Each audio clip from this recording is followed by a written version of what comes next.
Arks, he's on his way. Okay. Yep. All right. Good evening, everybody. Good evening. Good evening. Welcome. Today is Monday, February 9th, 2026. Grand Rapids Public Schools Board of Education meeting is set to begin. We welcome and appreciate your presence at this meeting of the Grand Rapids Public Schools Board of Education. We respectfully request individuals silence cell phones and refrain from clapping, cheering, or making audible comments during the meeting. If you wish to formally address the board, please fill out a public comment card which is located at the entrance and place a completed card in the provided basket. I will announce the time in which public comment cards will need to be submitted for participation. I will determine the amount of time that will be provided to make comments, with up to 3 minutes being the maximum. We will start with our roll call by Secretary Kilpatrick. All right. Trustee Buchek? Here. Trustee Kilpatrick. Trustee Melton is excused. Treasurer Moreno? Here. Vice President Wade? Present. Trustee Williams? Present. Trustee Williamson? Present. And President Rodriguez. Here. All right. Okay, and next we'll move on to the approval of our agenda. Is there any discussion on this item? I want to mention that it does show that our consent agenda grouping goes from 13 to 17, which would include section 16, which I believe is an area that we need to have open for discussion because it is the application discussion for the vacant seat. So I don't know that we would want it to simply go into the consent agenda portion. May I clarify? Yep. Yes. So I'm just clarifying. So it's to make sure that the discussion will be in open, but it's just to kind of approve the process of that you're going to have a process. Yeah. Okay. So Perfect. Any other questions? Thank you for that. All right, do I have a motion to approve the agenda? So moved. Is there a second? Support. All those in favor? Aye. Any opposed? That motion passes. Just for record, That was ready. Trustee Williamson and Trustee Williams? Or Buchek? Buchek. Thank you. Okay, we are starting off our meeting today, moving into closed session. Secretary Kilpatrick, if you want to read us into closed session, please. I will do that. All right, so I move that the board go into closed session for the purpose of considering the written legal opinion of counsel to the board, which opinion is exempted from disclosure under Section 13(1)G of the Freedom of Information Act. This closed session is called pursuant to the Open Meetings Act, Section 8(1)H. Is there a second? Support. Ms. Treasurer Moreno. Goodness, give me a sheet. Moreno? Mm-hmm. Okay, and we'll go roll call. Roll call vote. All right. Trustee Buchek? yes. Trustee Kilpatrick, yes. Trustee Melton, excuse. Treasurer Moreno? Yes. VP Wade? Yes. Trustee Williams? Yes. Trustee Williamson? Yes. And President Rodriguez? Yes. All right, All right. we will move into That closed motion session. passes. We will be going into closed session. We are upstairs. Yep.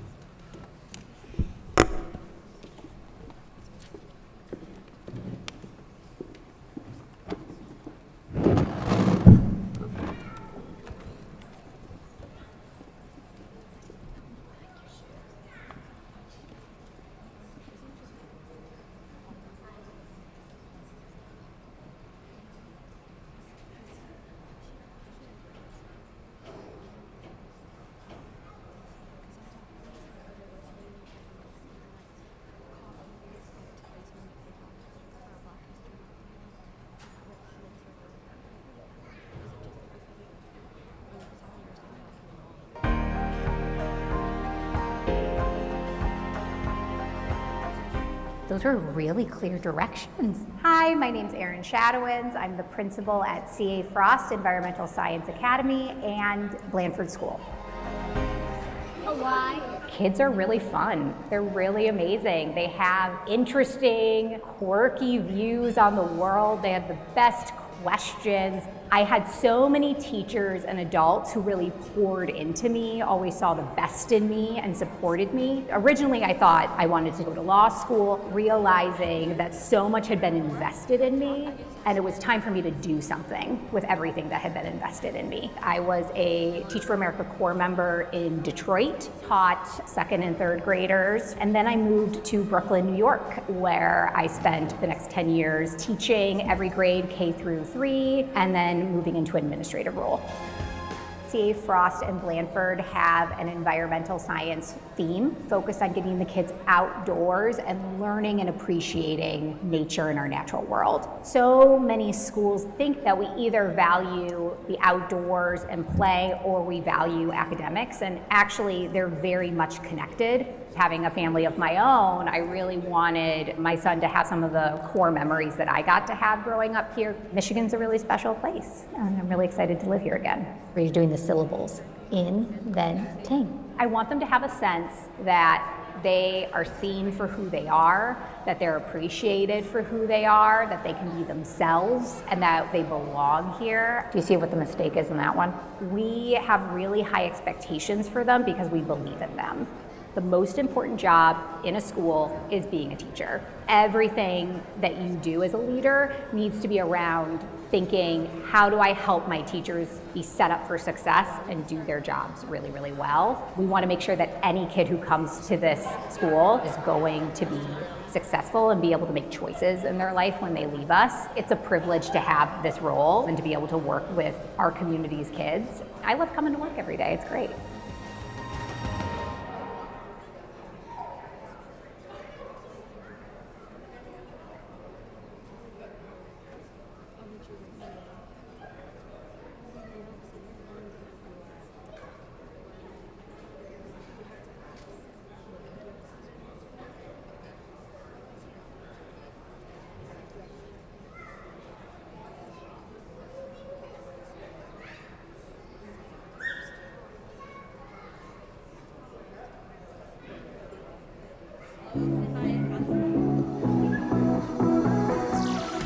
Looking for a way to get ahead and have a blast this summer? Sign up today for Ignite Summer Learning at GRPS. This is the ultimate summer experience where kids explore, learn, play, and grow together. From hands-on classroom learning to real-world experiences at places like the Kids Food Basket Farm and West Michigan Center for Arts and Technology. This 6-week program is designed for scholars kindergarten through 8th grade. Ignite your child's love for learning this summer. Sign up today at grps.org/summer.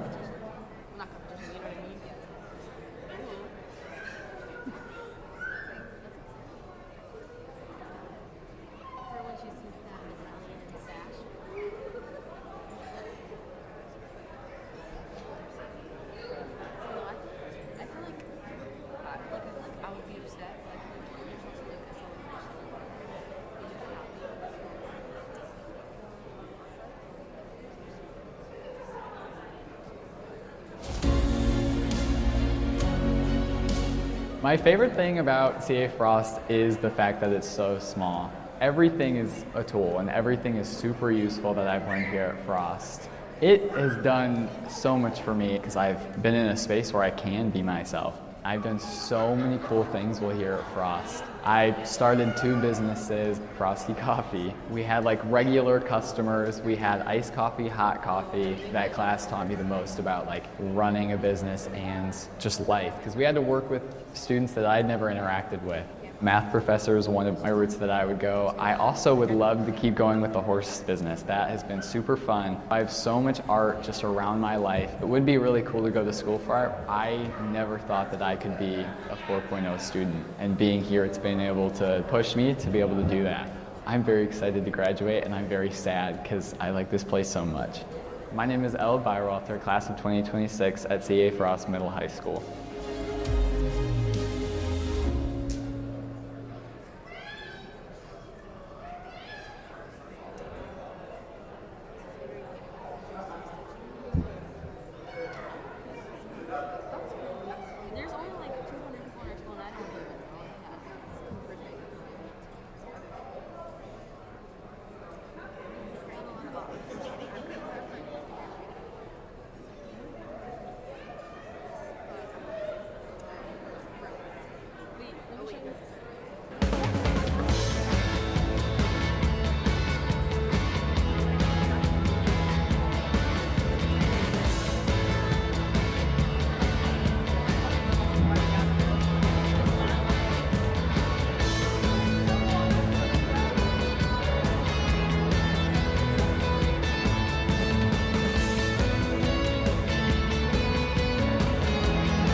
We are here at City High Middle School to honor the State Band Teacher of the Year, Mr. Matthew Palmieri.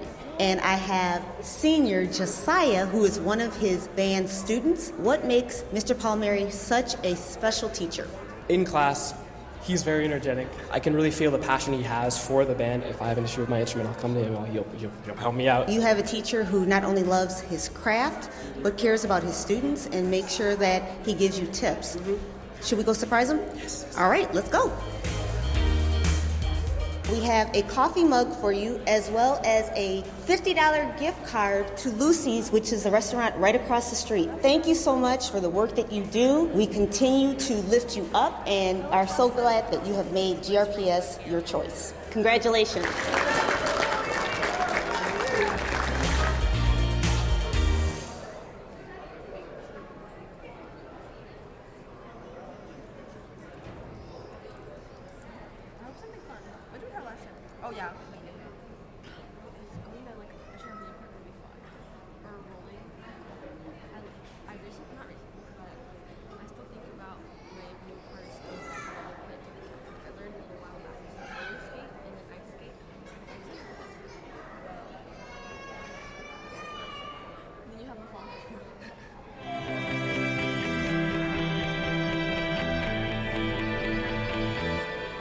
Hi, I'm Dan Morse, and I'm the principal at North Park Montessori and Wellerwood Early Childhood Center.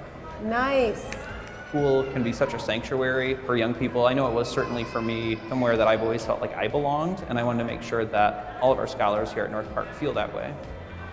My mom graduated from Union in 1969. She taught at the Shawnee Park Oral Deaf program for about 30 years. I graduated high school in 2006, same year my mom retired. Attended Central Michigan University and returned in 2011. Taught social studies my first year at Creston High School.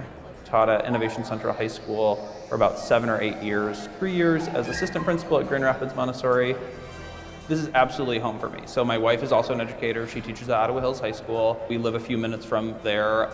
My daughter's 2.5, and she certainly will be a Grand Rapids Public School student as well. I went through a Montessori school since I was 3 through 6th grade before attending City High. I really fell in love with education when I got to select what I was studying. And I want to give those same opportunities that I was given and that I was able to have within my schools to the scholars that we serve now today. I hope that they can see my smiling face, can see my enthusiasm for the day. Each morning I like to greet them outside the cafeteria doors, making sure that everybody is going to have a good morning. Here at North Park, whether it's myself or our future leaders, that we are truly pushing for an inclusive but rigorous environment for our scholars. A place where people can come together to learn high quality education and just feel comfortable being themselves. I am blessed to work with just fantastic staff here and work with fantastic families that support the school, because, you know, it's cliche to say that it takes a village to raise a child, but the more experience I have with an education, the more I understand why that became a cliche, because it is so true. I think we're just very blessed here to have that village truly wrapping their arms around scholars here at North Park.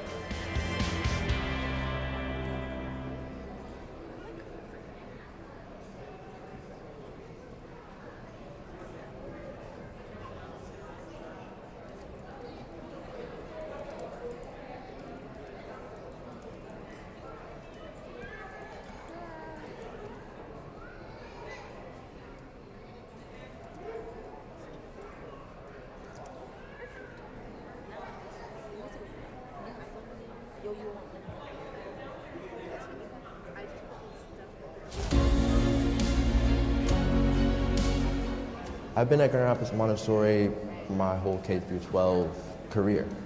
I had a very busy high school schedule with JRTC, being vice president for student council, being a head for Be Nice, and dual enrollment. It's preparing me very well for the future. The hands-on work has driven me to have a stronger work ethic outside of school, and has influenced the way I am as a person. It's been great. It's been a fun year, fun little era of my life that I'm ready to kind of close and step out into a new one. I do want to go to college. I'm not sure where at the moment. I want to be a zoologist, but I've connected a lot with the faculty and a lot of the people here. Thank you for making me me, and making me a better version of myself every year. I am Matthew Beer, class of 2026 at Grand Rapids Montessori.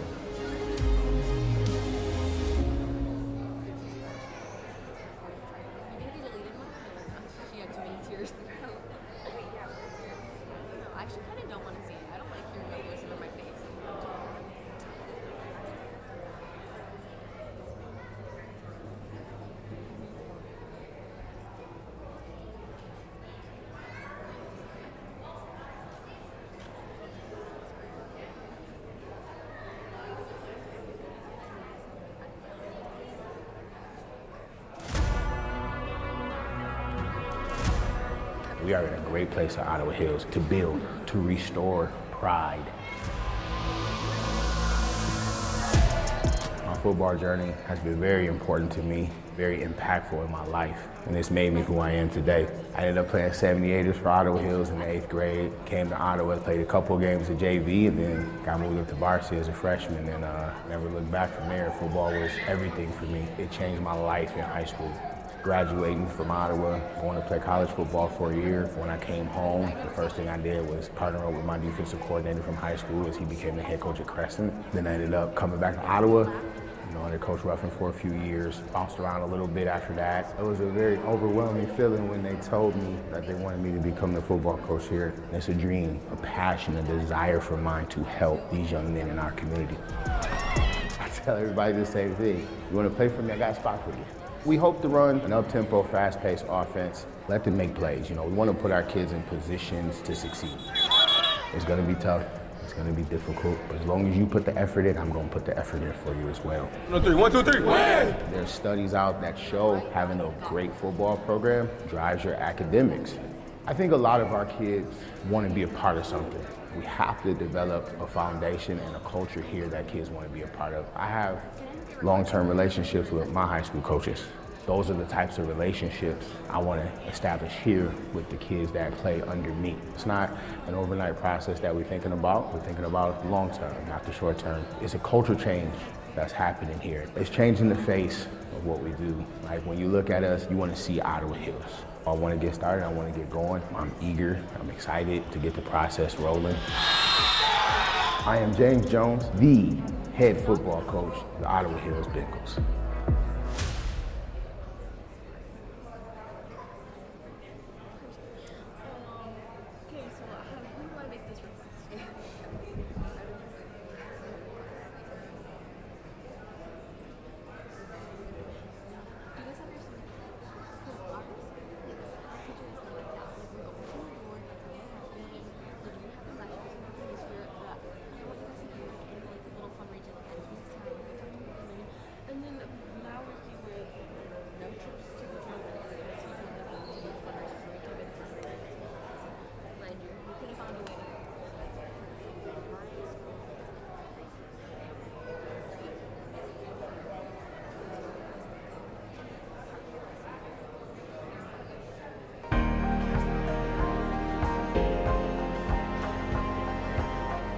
Those are really clear directions. Hi, my name's Erin Shadowins. I'm the principal at C.A. Frost Environmental Science Academy and Blandford School. Why? Kids are really fun. They're really amazing. They have interesting, quirky views on the world. They have the best questions. I had so many teachers and adults who really poured into me, always saw the best in me and supported me. Originally, I thought I wanted to go to law school, realizing that so much had been invested in me, and it was time for me to do something with everything that had been invested in me. I was a Teach for America Corps member in Detroit, taught 2nd and 3rd graders, and then I moved to Brooklyn, New York, where I spent the next 10 years teaching every grade K through 3, and then moving into an administrative role. C.A. Frost and Blandford have an environmental science theme focused on getting the kids outdoors and learning and appreciating nature in our natural world. So many schools think that we either value the outdoors and play or we value academics, and actually they're very much connected. Having a family of my own, I really wanted my son to have some of the core memories that I got to have growing up here. Michigan's a really special place, and I'm really excited to live here again. You're doing the syllables. In, then, ting. I want them to have a sense that they are seen for who they are, that they're appreciated for who they are, that they can be themselves, and that they belong here. Do you see what the mistake is in that one? We have really high expectations for them because we believe in them.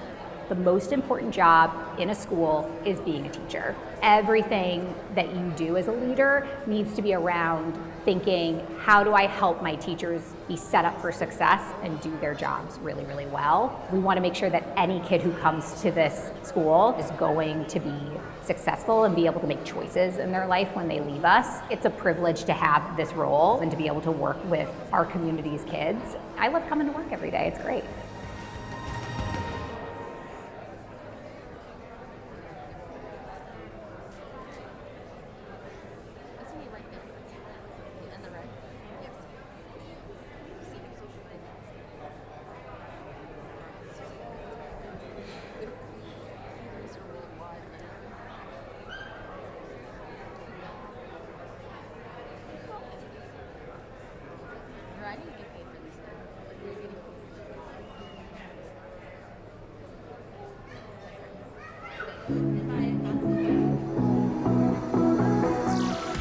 Looking for a way to get ahead and have a blast this summer? Sign up today for Ignite Summer Learning at GRPS. This is the ultimate summer experience where kids explore, learn, play, and grow together. From hands-on classroom learning to real-world experiences at places like the Kids Food Basket Farm and West Michigan Center for Arts and Technology. This 6-week program is designed for scholars kindergarten through 8th grade. Ignite your child's love for learning this summer. Sign up today at grps.org/summer.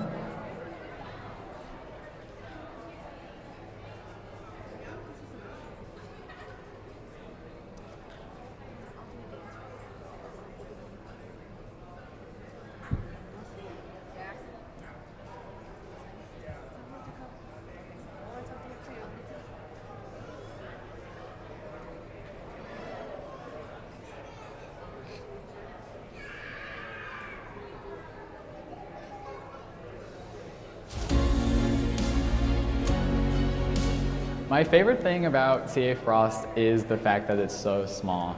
Everything is a tool and everything is super useful that I've learned here at Frost. It has done so much for me because I've been in a space where I can be myself. I've done so many cool things while here at Frost. I started 2 businesses, Frosty Coffee. We had like regular customers, we had iced coffee, hot coffee. That class taught me the most about like running a business and just life, because we had to work with students that I'd never interacted with.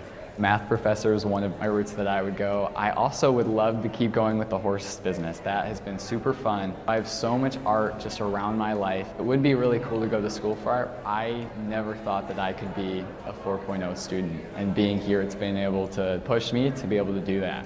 I'm very excited to graduate, and I'm very sad because I like this place so much. My name is El Byerwalter, class of 2026 at CA Frost Middle High School.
We are here at City High Middle School to honor the State Band Teacher of the Year, Mr. Matthew Palmieri.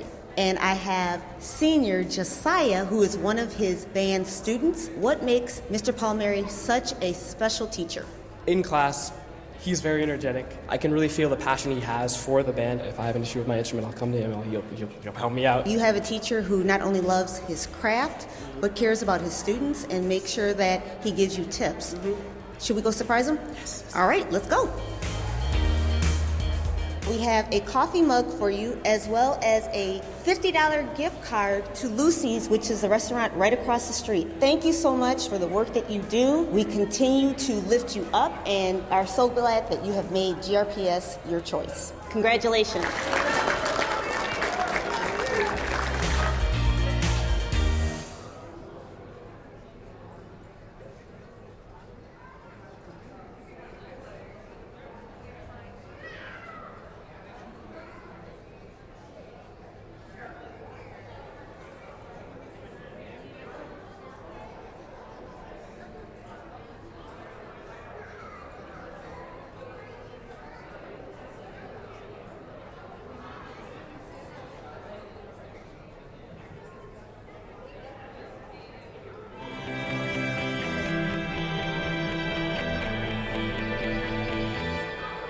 Hi, I'm Dan Morse, and I'm the principal at North Park Montessori and Wellerwood Early Childhood Center. Nice. School can be such a sanctuary for young people. I know it was certainly for me somewhere that I've always felt like I belonged, and I wanted to make sure that all of our scholars here at North Park feel that way. My mom graduated from Union in 1969. She taught at the Shawnee Park Oral Deaf program for about 30 years. I graduated high school in 2006, same year my mom retired. Attended Central Michigan University and returned in 2011. Taught social studies my first year at Creston High School. Taught at Innovation Central High School for about 7 or 8 years. 3 years as assistant principal at Grand Rapids Montessori. This is absolutely home for me. So my wife is also an educator. She teaches at Ottawa Hills High School. We live a few minutes from there. My daughter's 2.5, and she certainly will be a Grand Rapids Public School student as well. I went through a Montessori school since I was 3 through 6th grade before attending City High. I really fell in love with education when I got to select what I was studying. And I want to give those same opportunities that I was given and that I was able to have within my schools to the scholars that we serve now today. I hope that they can see my smiling face, can see my enthusiasm for the day. Each morning I like to greet them outside the cafeteria doors, making sure that everybody's going to have a good morning. Here at North Park, whether it's myself or future leaders, that we are truly pushing for an inclusive but rigorous environment for our scholars. A place where people can come together to learn high quality education and just feel comfortable being themselves. I am blessed to work with just fantastic staff here and work with fantastic families that support the school, because it's cliche to say that it takes a village to raise a child, but the more experience I have with an education, the more I understand why that became a cliche, because it is so true. I think we're just very blessed here to have that village truly wrapping their arms around scholars here at North Park.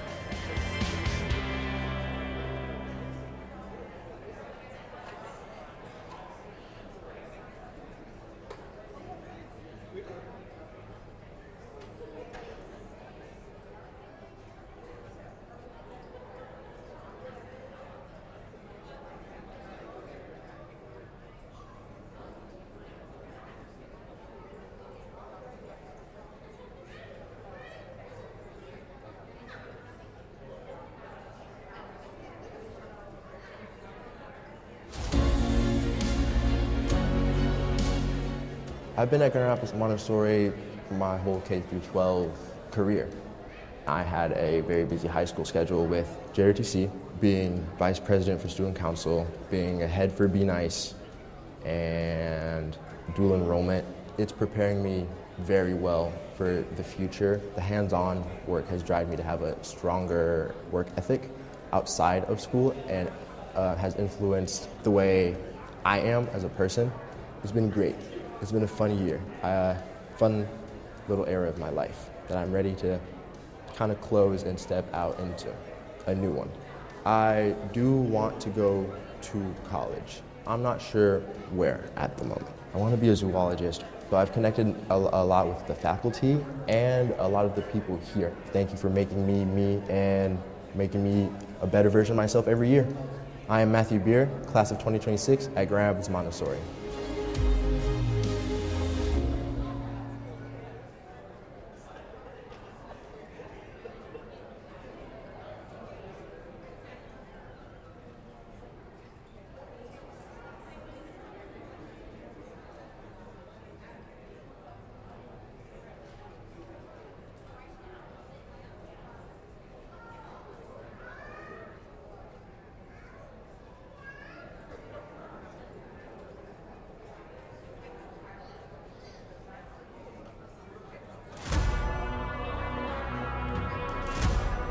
We are in a great place at Ottawa Hills to build, to restore pride.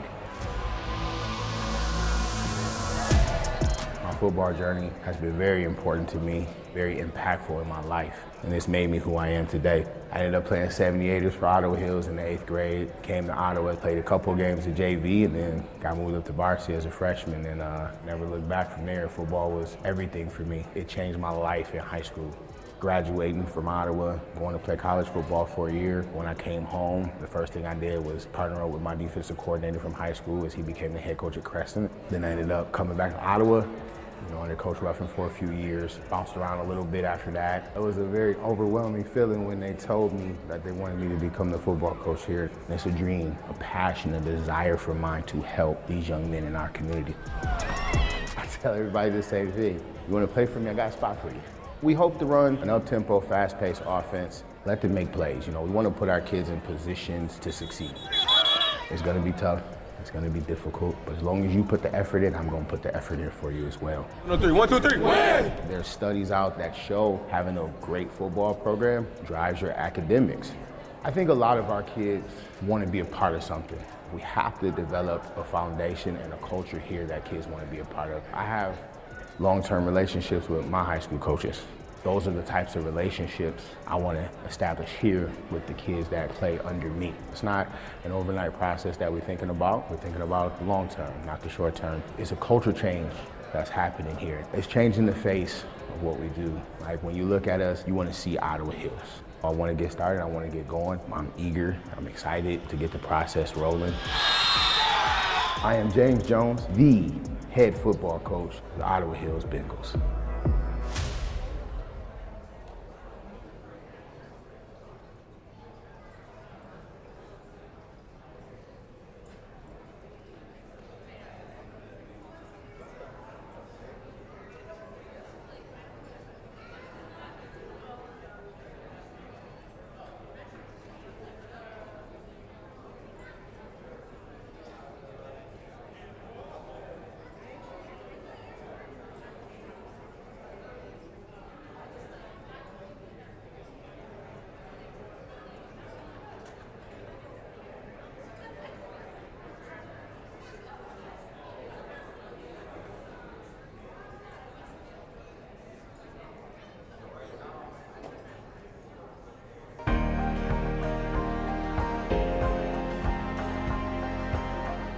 Those were really clear directions. Hi, my name's Erin Shadowins. I'm the principal at CA Frost Environmental Science Academy and Blandford School. Why? Kids are really fun. They're really amazing. They have interesting, quirky views on the world. They have the best questions. I had so many teachers and adults who really poured into me, always saw the best in me and supported me. Originally, I thought I wanted to go to law school, realizing that so much had been invested in me, and it was time for me to do something with everything that had been invested in me. I was a Teach for America Corps member in Detroit, taught 2nd and 3rd graders, and then I moved to Brooklyn, New York, where I spent the next 10 years teaching every grade K through 3, and then moving into an administrative role. CA Frost and Blandford have an environmental science theme focused on getting the kids outdoors and learning and appreciating nature in our natural world. So many schools think that we either value the outdoors and play or we value academics, and actually they're very much connected. Having a family of my own, I really wanted my son to have some of the core memories that I got to have growing up here. Michigan's a really special place, and I'm really excited to live here again. Where you're doing the syllables. In, then, ting. I want them to have a sense that they are seen for who they are, that they're appreciated for who they are, that they can be themselves, and that they belong here. Do you see what the mistake is in that one? We have really high expectations for them because we believe in them. The most important job in a school is being a teacher. Everything that you do as a leader needs to be around thinking, how do I help my teachers be set up for success and do their jobs really, really well? We want to make sure that any kid who comes to this school is going to be successful and be able to make choices in their life when they leave us. It's a privilege to have this role and to be able to work with our community's kids. I love coming to work every day. It's great.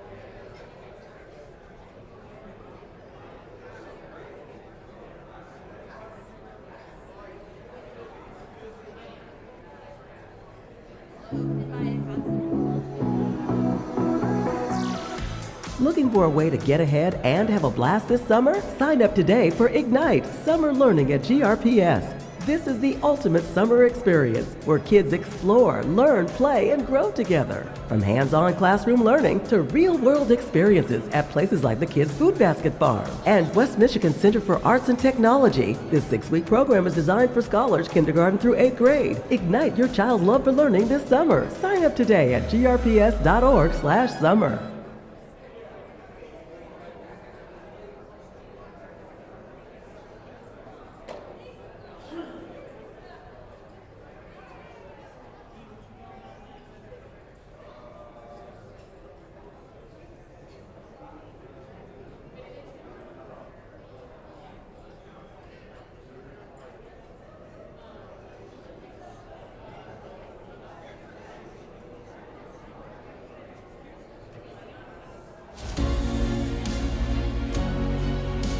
My favorite thing about CA Frost is the fact that it's so small. Everything is a tool and everything is super useful that I've learned here at Frost. It has done so much for me because I've been in a space where I can be myself. I've done so many cool things while here at Frost. I started 2 businesses, Frosty Coffee. We had like regular customers, we had iced coffee, hot coffee. That class taught me the most about like running a business and just life, because we had to work with students that I'd never interacted with. Math professor is one of my routes that I would go. I also would love to keep going with the horse business. That has been super fun. I have so much art just around my life. It would be really cool to go to school for art. I never thought that I could be a 4.0 student, and being here, it's been able to push me to be able to do that. I'm very excited to graduate, and I'm very sad because I like this place so much. My name is Elle Byerwalter, class of 2026 at CA Frost Middle High School.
We are here at City High Middle School to honor the State Band Teacher of the Year, Mr. Matthew Palmieri.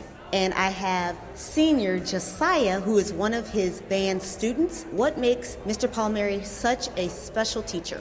In class, he's very energetic. I can really feel the passion he has for the band. If I have an issue with my instrument, I'll come to him and he'll help me out. You have a teacher who not only loves his craft, but cares about his students and makes sure that he gives you tips. Should we go surprise him? Yes. All right, let's go. We have a coffee mug for you, as well as a $50 gift card to Lucy's, which is a restaurant right across the street. Thank you so much for the work that you do. We continue to lift you up and are so glad that you have made GRPS your choice. Congratulations.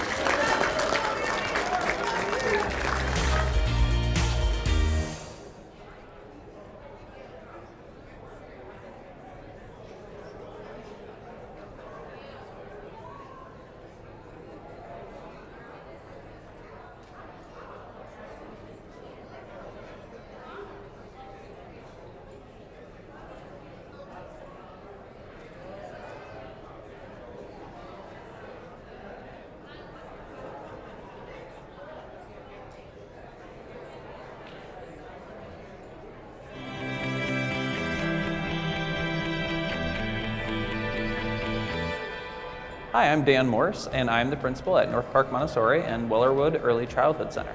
Nice. School can be such a sanctuary for young people. I know it was certainly for me somewhere that I've always felt like I belonged, and I wanted to make sure that all of our scholars here at North Park feel that way. My mom graduated from Union in 1969. She taught at the Shawnee Park Oral Deaf program for about 30 years. I graduated high school in 2006, same year my mom retired. Attended Central Michigan University and returned in 2011. Taught social studies my first year at Creston High School. Taught at Innovation Central High School for about 7 or 8 years. 3 years as assistant principal at Grand Rapids Montessori. This is absolutely home for me. So my wife is also an educator. She teaches at Ottawa Hills High School. We live a few minutes from there. My daughter's 2.5, and she certainly will be a Grand Rapids Public School student as well. I went through a Montessori school since I was 3 through 6th grade before attending City High. I really fell in love with education when I got to select what I was studying. And I want to give those same opportunities that I was given and that I was able to have within my schools to the scholars that we serve now today. I hope that they can see my smiling face, can see my enthusiasm for the day. Each morning I like to greet them outside the cafeteria doors, making sure that everybody's going to have a good morning. Here at North Park, whether it's myself or our future leaders, that we are truly pushing for an inclusive but rigorous environment for our scholars. A place where people can come together to learn high quality education and just feel comfortable being themselves. I am blessed to work with just fantastic staff here and work with fantastic families that support the school, because it's cliche to say that it takes a village to raise a child, but the more experience I have with an education, the more I understand why that became a cliche, because it is so true. I think we're just very blessed here to have that village truly wrapping their arms around scholars here at North Park.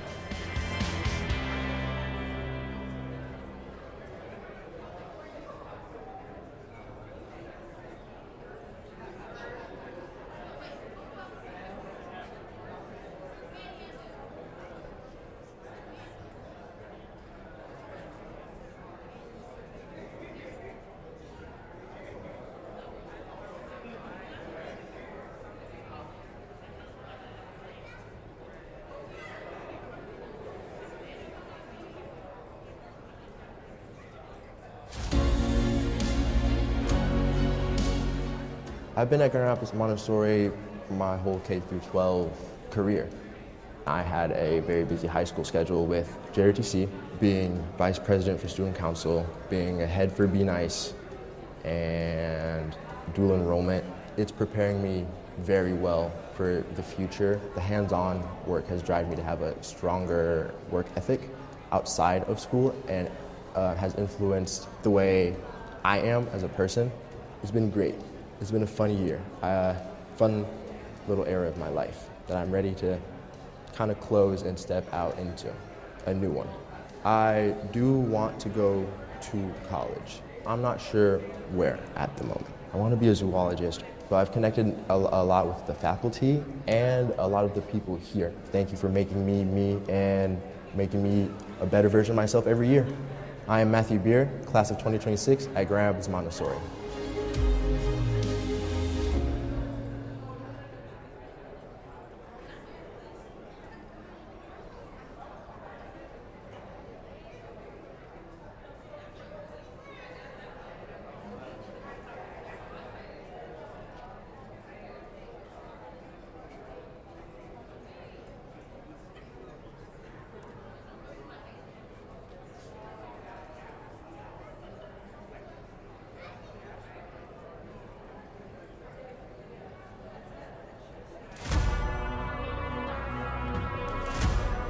We are in a great place at Ottawa Hills to build, to restore pride.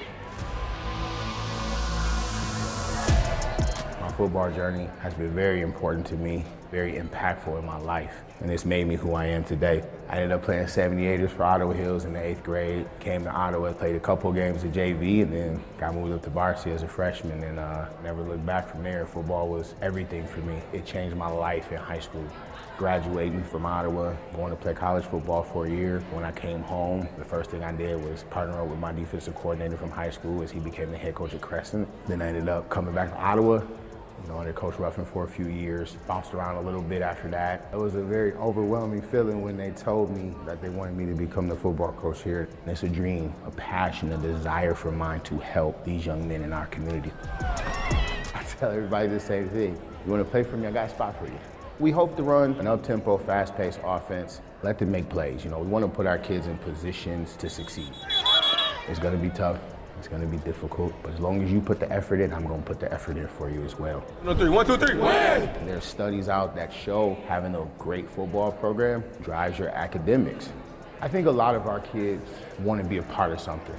We have to develop a foundation and a culture here that kids want to be a part of. I have long-term relationships with my high school coaches. Those are the types of relationships I want to establish here with the kids that play under me. It's not an overnight process that we're thinking about. We're thinking about the long term, not the short term. It's a culture change that's happening here. It's changing the face of what we do. Like when you look at us, you want to see Ottawa Hills. I want to get started, I want to get going. I'm eager, I'm excited to get the process rolling. I am James Jones, the head football coach of the Ottawa Hills Bengals.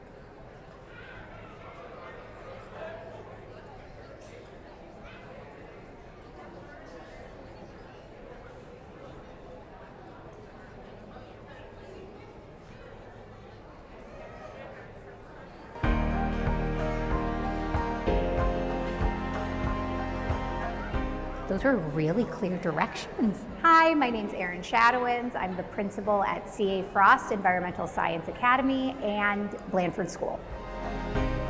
Why? Kids are really fun. They're really amazing. They have interesting, quirky views on the world. They have the best questions. I had so many teachers and adults who really poured into me, always saw the best in me and supported me. Originally, I thought I wanted to go to law school, realizing that so much had been invested in me, and it was time for me to do something with everything that had been invested in me. I was a Teach for America Corps member in Detroit, taught second and third graders, and then I moved to Brooklyn, New York, where I spent the next 10 years teaching every grade K through 3, and then moving into an administrative role. CA Frost and Blandford have an environmental science theme focused on getting the kids outdoors and learning and appreciating nature in our natural world. So many schools think that we either value the outdoors and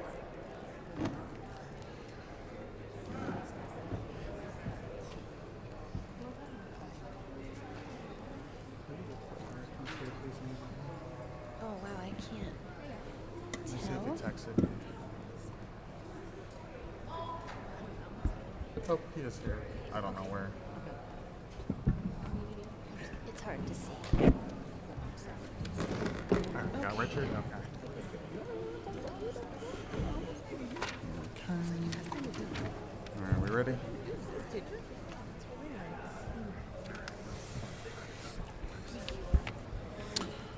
All right, folks. Thank you for being patient with us as we took care of some business. We are moving back into our meeting now, moving on to celebrations, and I will hand it off to Superintendent Roby.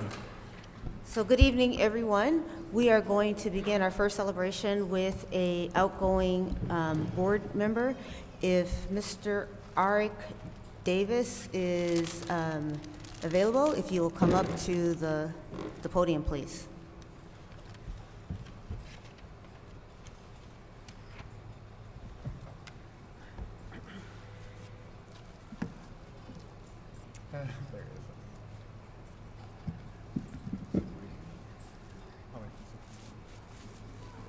That's fine. And you can do-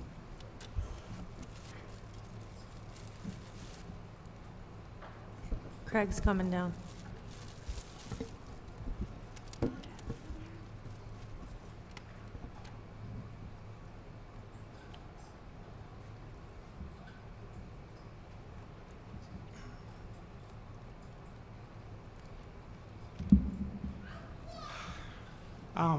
Thank you all for this moment to share some words. I come to you tonight filled with gratitude. I will forever be thankful for a community that entrusted me to serve in the very place that helped raise me. The foundation that I received as a student in Grand Rapids Public Schools taught me to dream big. That same aspiration now leads me to a new adventure in a new place. Thank you for extending your grace and your understanding as I make this life-changing decision. I am deeply proud of what I accomplished, or what we accomplished as board colleagues in the last year, including the historic investment made in our educators.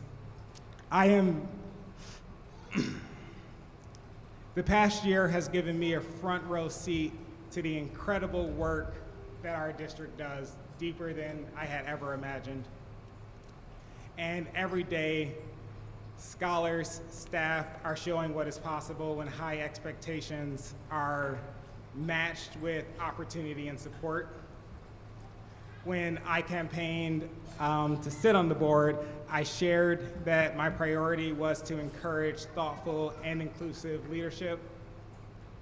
I have appreciated the guidance from our visionary superintendent, Dr. Roby, whose leadership through the strategic plan and Reimagine initiatives is helping shape a better future for all. Thank you. The work being done today will be felt for generations to come. As I step away, my ask is simple: continue to support our scholars, our staff, and our leadership. Thank you for the trust placed in me, for the opportunity to serve the community that will always be my home. And I did that without crying, so thank you. Thank you, Arik. And Mr. Davis, if you would come up here to be recognized with this board service award. And I think we would all love to have one last photo with you up here on stage. And thank you for your service.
Our next celebration, I'm going to invite Mr. Mel Atkins to come forward, and he will speak about the Martin Luther King Social Justice Contest winners and video. So Mr. Atkins, come on down. Or come on up.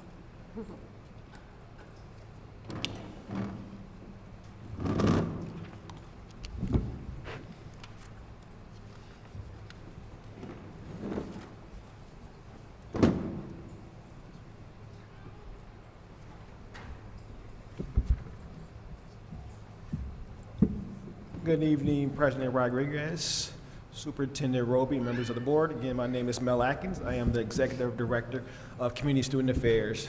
I have the pleasure today of introducing you to Tari Macias.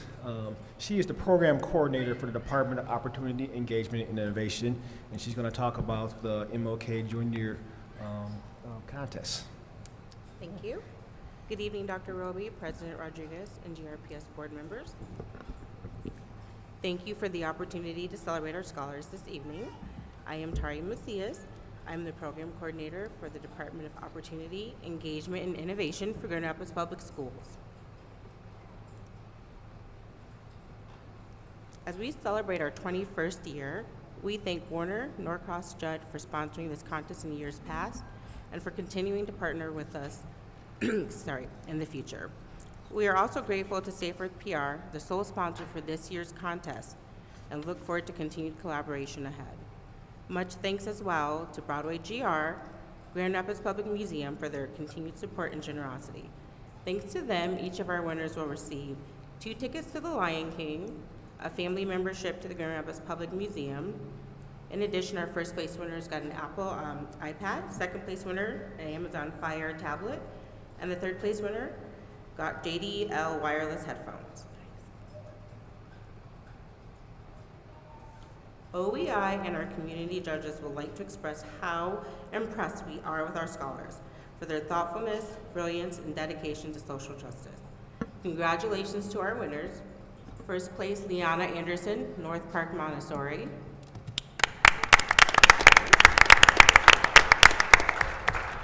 Second place, Mayan Welch from Grand Rapids Montessori. And third place, Rose Ward from Grand Rapids Montessori. Now let's hear from our scholars. We have a short video for you.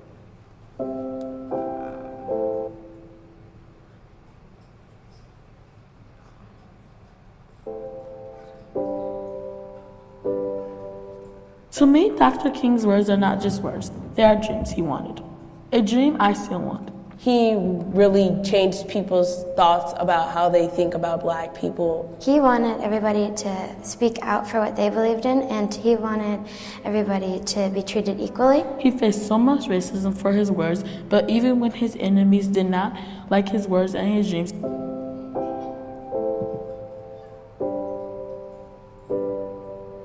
to me, Dr. King's words are not just words, they are dreams he wanted. A dream I still want. He really changed people's thoughts about how they think about Black people. He wanted everybody to speak out for what they believed in, and he wanted everybody to be treated equally. He faced so much racism for his words, but even when his enemies did not like his words and his dreams, he still loved everyone equally and fairly. The MLK Jr., Martin Luther King Jr. Social Justice Contest has existed for over 20 years to allow our scholars the ability to use all of the different mediums available to them to express themselves. We had 9 schools participate from across the district with 183 submissions. I was pretty nervous, but as I was doing it, it got easier and I was getting pretty excited about it. I had like 100 thoughts. I didn't really know what I was gonna do. Did the end of my poem was like kind of about like racism and stuff? I did an essay about problems of white privilege. White privilege is something that I've been noticing more and something that's really stood out to me. Our world has so many problems, but every person has the power to solve them. Even at the age of 11 years old, I'm still noticing things that I know are wrong. Problem I see is how someone who is white has more privileges than someone of a different skin color. Examples of white privilege are everywhere. When I was in 3rd grade, I noticed that a black person in my class had a bandage on that did not match their skin color. It was made to match the skin of someone white. We can all make a difference, and I really want people to just know, like, talking about problems and acknowledging them, like, helps them put a stop to it. I am really proud that I got to make a sculpture. I was really picky about the details I did. I'm just really happy that I got to do this project because it really gave me a great opportunity to get to know Martin Luther King more. I really hope they just see the inspiration of how just because Martin Luther King is gone, that doesn't mean his legacy is. I do understand, but I don't feel like I understand that much like Martin Luther King did and stuff. But I feel like I understand that much to write a poem about it. We want to be confident, like my mom teaching herself to make bread, like my sister learning to make gravy. We want to feel safe, like my dog when he stops me and my sisters from horseplaying, like my dad when he spends time with me. We don't want to feel scared, like when I see things at night that aren't there. We want to be treated like anybody else, like when Breonna Taylor was trying to sleep in her bed. We want freedom, like when. I hope they think about how messed up it is to treat somebody differently just because of their skin tone or how they pronounce themselves. Because if people read or see art that actually expresses that, then people might think, well, these kids are changing, so why shouldn't we? The thing that always amazes me is what our scholars come out with. You think 6th graders don't know or don't see, and they see very deeply. This has made me want to kind of make a change in the community. Social justice is something that we can't explain because we haven't done it yet. But I hope one day we can succeed. Dr. King will want that. We're still hearing his voice and calling it out. And once the scholars do the research, you can see through some of their work, they're like, oh my gosh, here's this amazing human who started this movement and it continues on today. If people don't learn that we shouldn't treat people differently, then how are we going to change and make the world better?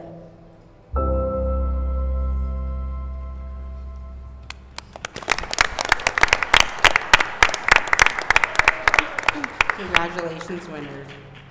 This year, we received 183 submissions, and in addition to the 3 winners, we have over 40 honorable mention students.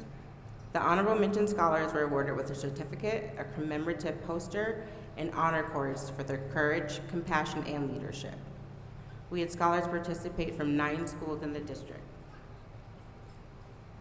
Aberdeen, Frost, Center for Economic Ecology, lots from there, Grand Rapids Montessori,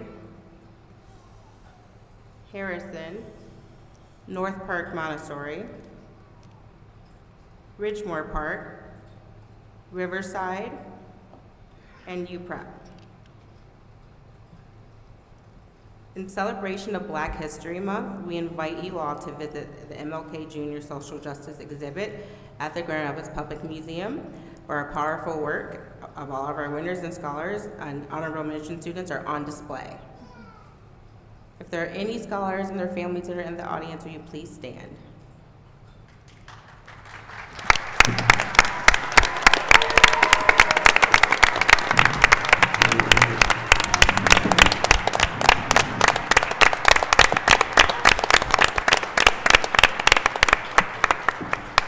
Say a quick thank you. Thank you to our amazing scholars who participated in the contest. Your effort, creativity, and courage truly shine. The honor cords and poster colors tell your story. The words integrity, courage, compassion, serving boldly, and leading bravely reflect the powerful values that you already carry within you. Purple represents justice and standing up for what's right. Green represents faith, growth, and believing in your future, and gold represents optimism, excellence, and the light you bring to others. Together, they stand for justice, equality, and hope for all people. Keep growing, keep believing, keep leading boldly. We are all so proud of you. Thank you again. Thank you, Lord, for allowing us this time. Thank you.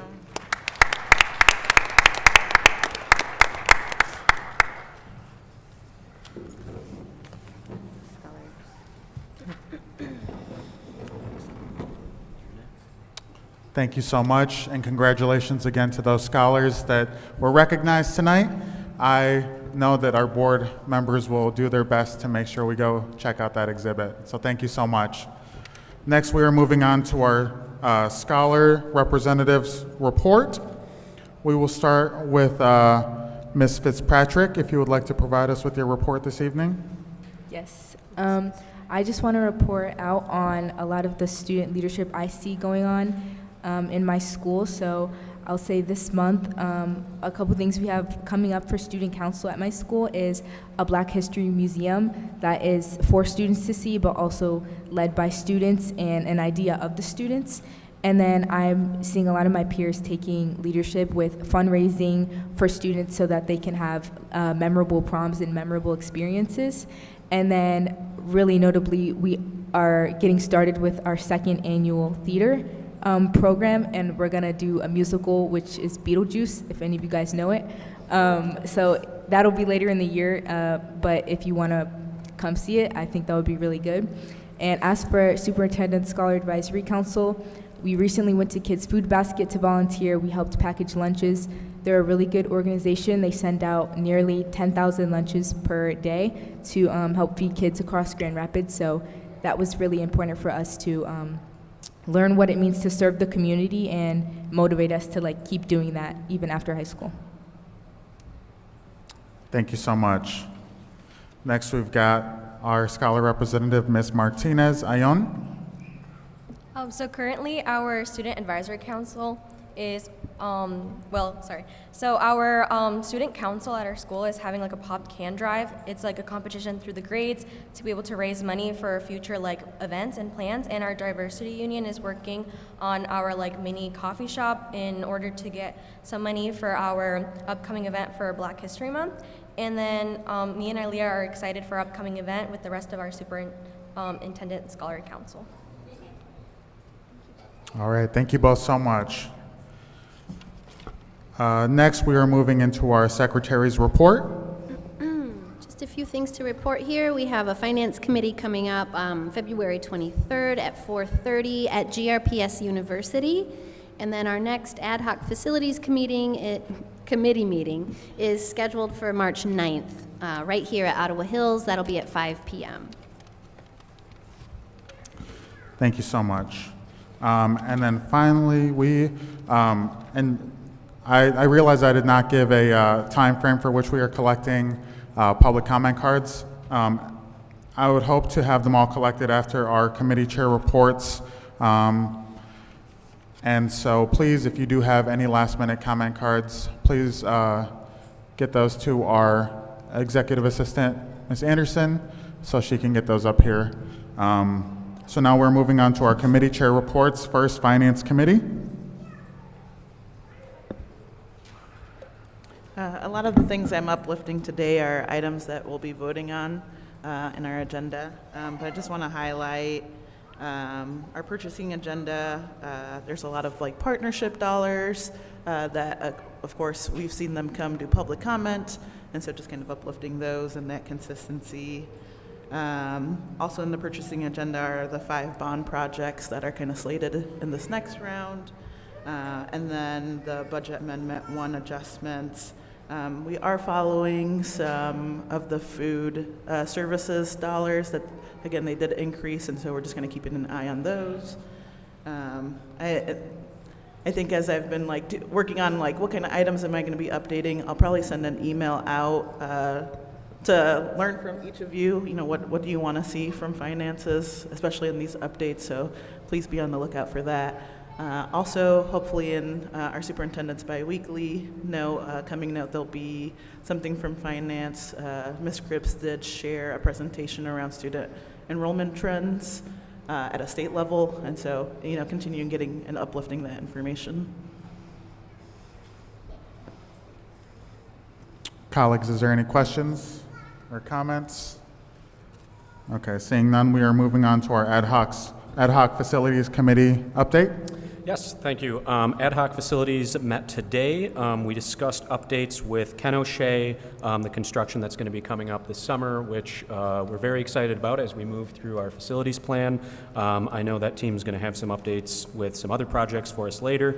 We also had a discussion, an update with the community feedback sessions that we held for Alexander and Stocking, and we had I was privileged to be able to attend 2 of them. I know some other board colleagues, you also attended, and we got a lot of really great feedback that's now incorporated into the RFP, the request for proposal, as different potential partners and whatnot look at those properties and start submitting.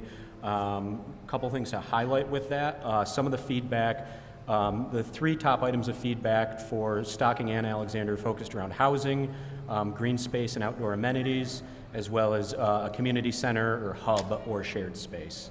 And then just looking forward to that, we're going to be accepting those requests for proposal until April 1st when they'll close, and then us as a committee and then us as a board, of course, will have a lot of work to do in evaluating those.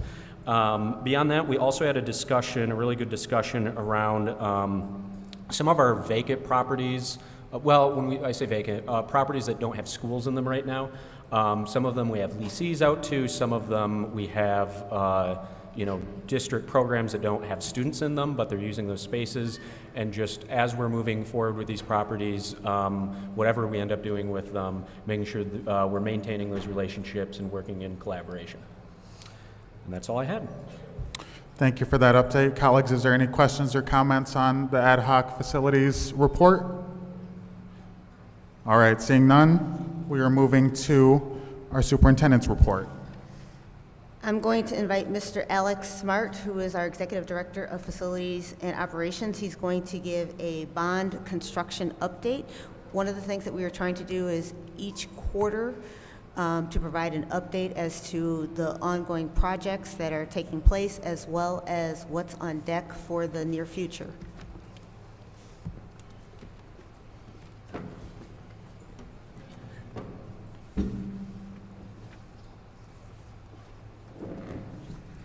Good evening, everyone.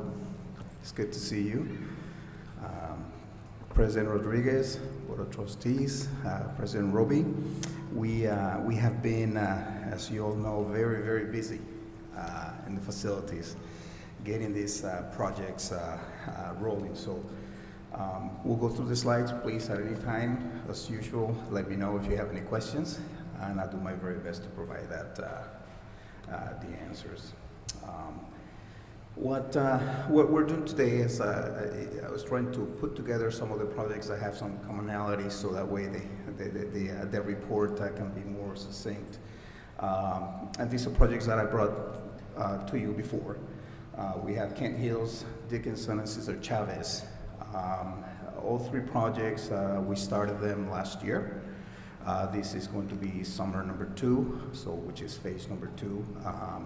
For each individual project. Just a quick little recap. Kent Hills is interior renovation work, electrical upgrades, some toilet room upgrades.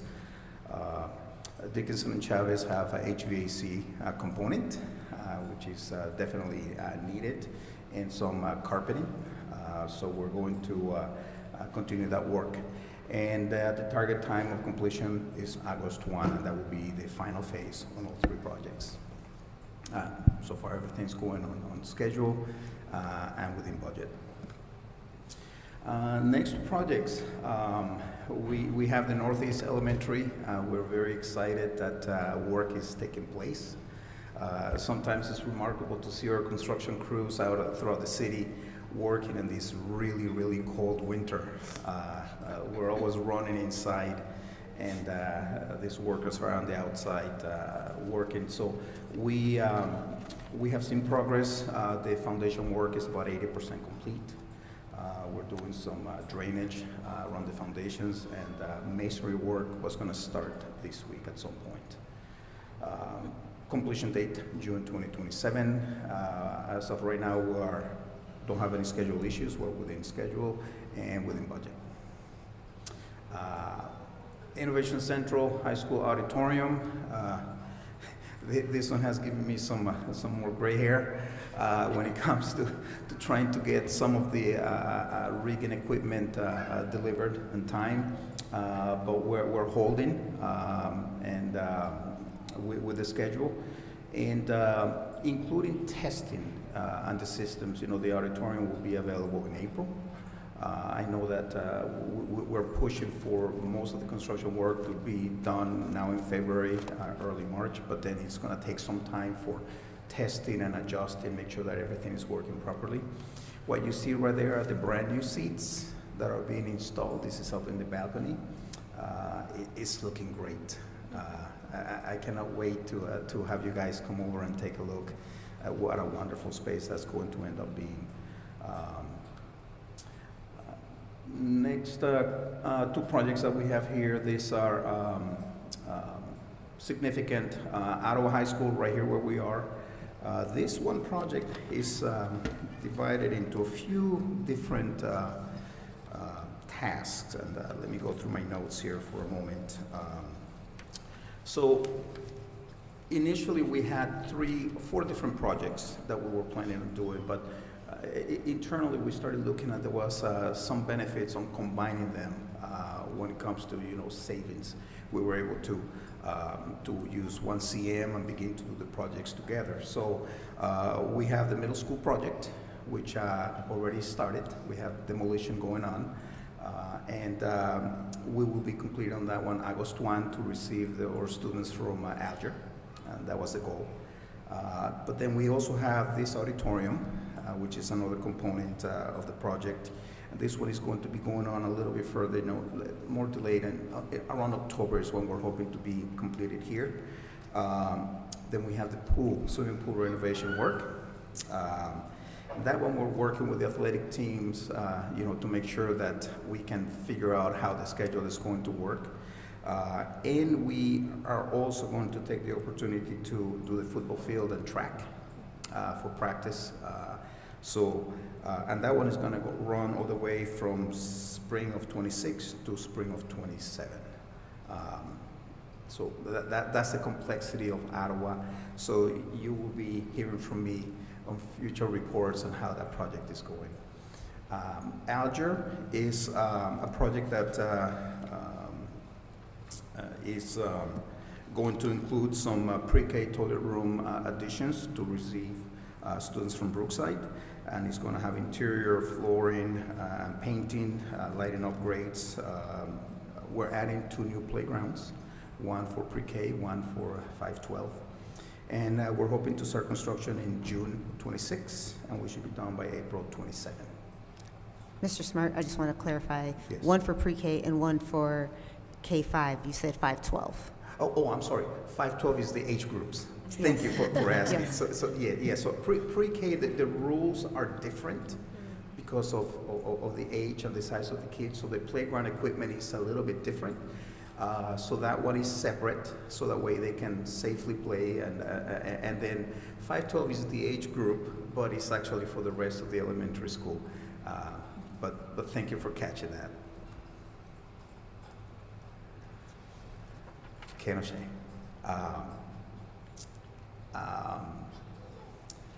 Trustee Williamson gave a pretty good synopsis of what we talked about earlier today, but we received bids on this project. The bids were in our favor. We are within budget. I'll be honest, I was a little nervous on that one. But we worked together with our CM team and our partners from Plan Moran, and we got the project within budget.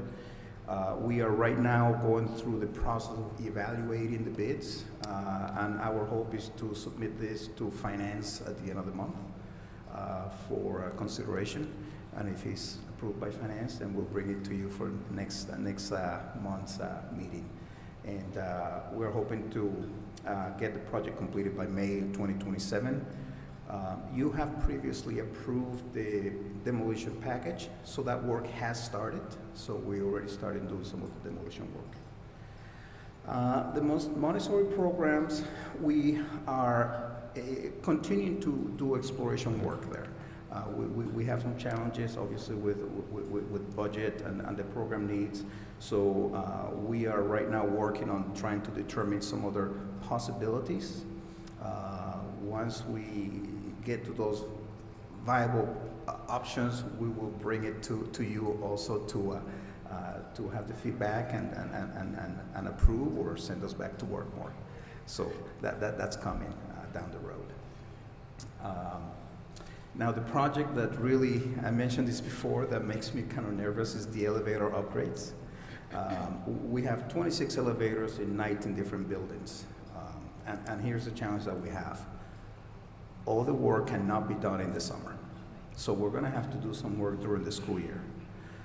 And that's what makes me nervous. We have to work really closely with food service, special ed, building administrators to make sure that we schedule this right and provide the necessary access to all the spaces. So we have a lot of coordination to do. We're ready for that task and we'll get it done. And we have until August 2028 to get this work done. And just to note, this work is happening because it is a state mandate. It's a code mandate that we have to be completed by 2028. And the next group is a project that makes everybody smile, which is the playgrounds. We're doing Kent Hills, Chavez, and MLK. Those are the targeted projects that we really are hoping to do this summer. GR Ford, we're working on that one too, but that one is in partnership with the GRPS Foundation. So it's connected to some donations and things of that nature. So I'm not 100% sure on the schedule yet, but I will again bring that up to you and share that with you as we know more.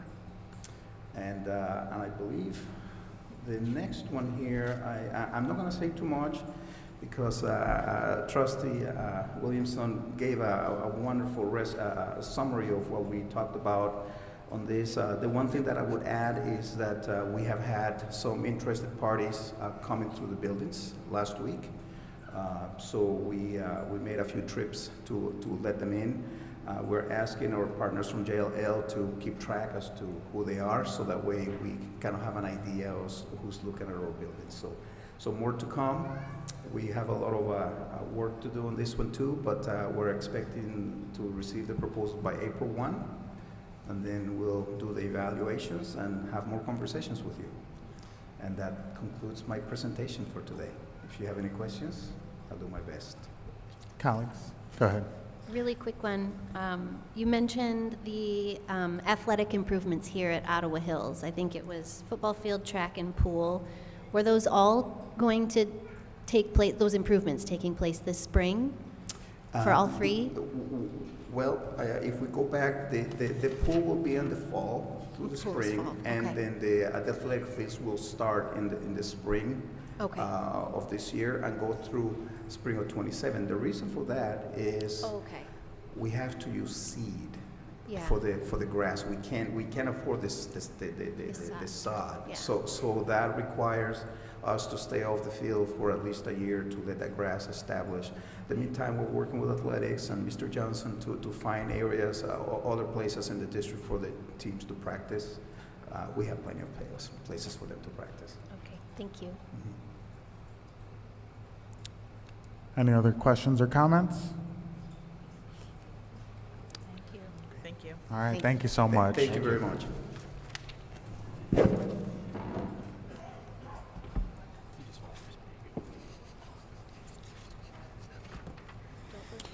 All right. Next, we'll be moving into public comment. I will have Secretary Kilpatrick read us into public comment. Right, are we doing 3 minutes?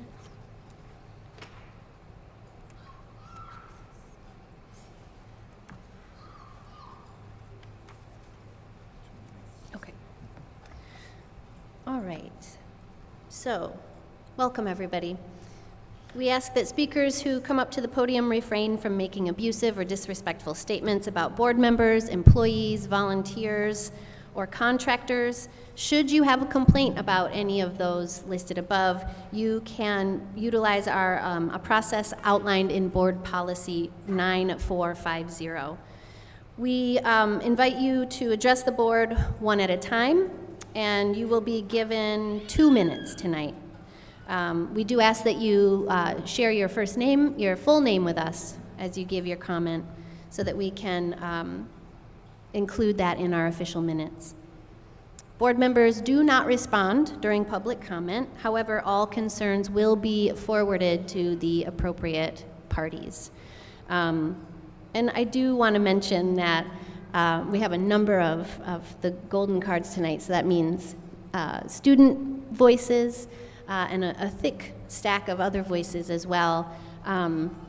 It's not lost on me that the thing that Americans fear the most is public speaking. So for you to put your name on one of these cards and come up and give public comment is a very big deal to us. We just want to thank you sincerely and let you know that you're doing a brave act. So thank you for contributing tonight. I do. Do you know how? Did you mention we're moving to 2 minutes? I did say. Okay. I did say 2 minutes. If we could have Mr. Garib, that's how you say? If we could just have your assistance in changing this to 2 minutes. Our timer. Our timer. Thank you. So as we wait for that, I will be inviting the first scholar to come speak. Nkechi may come up. And then on deck we have Maya Lobo. Nkechi, could you pronounce your last name for me so I can get it correctly? Okuwasi. Okuwasi? All right. So give us 1 second, please. Thank you for your patience.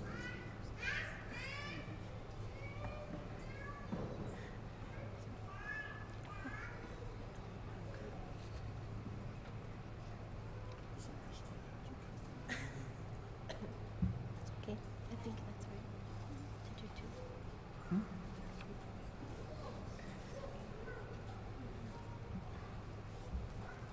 I could just roll with it.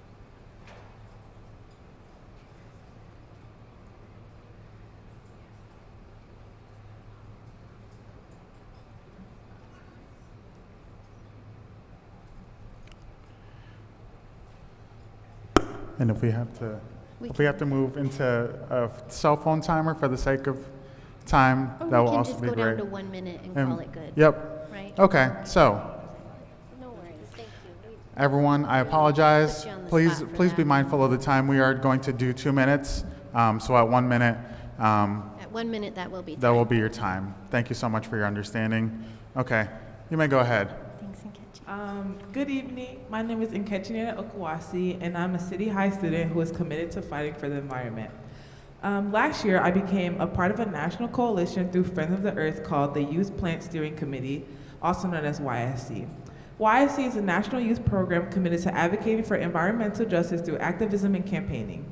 Over the summer, me and 8 other YSC students gathered at the DC Capitol to advocate for environmentally forward bills like the Healthy Future Students in Earth Pilot Program Act, which is an act that promotes access to plant-based meals and non-dairy milk options in our nation's schools.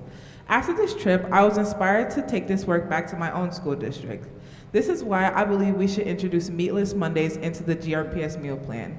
This is a once-a-week program where only plant-based or vegetarian meals are served to the students.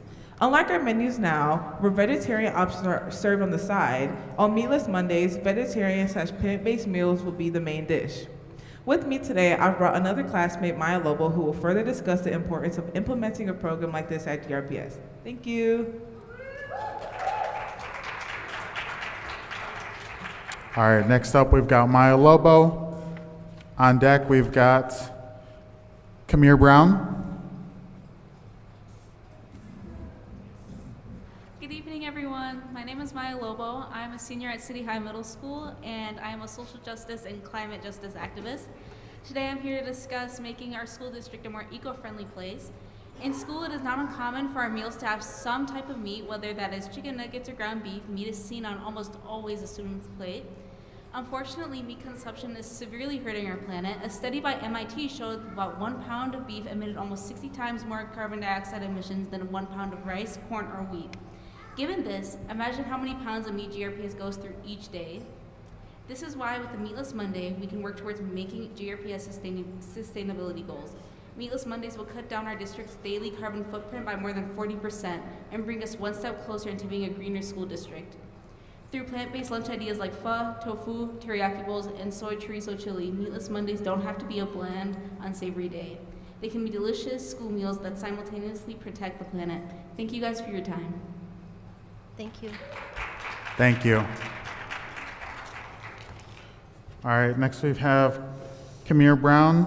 On deck is Nyasia Brown. My name is Camille Brown, and I'd like to talk about my school. I would like to have a shop at my school where our parents can buy things after school. And we would like to have a bowling club and have paper to sign up, and we would like outside equipment so we can play and have bubble wraps and stuff. Thank you. Next, we've got Nyasia Brown. On deck,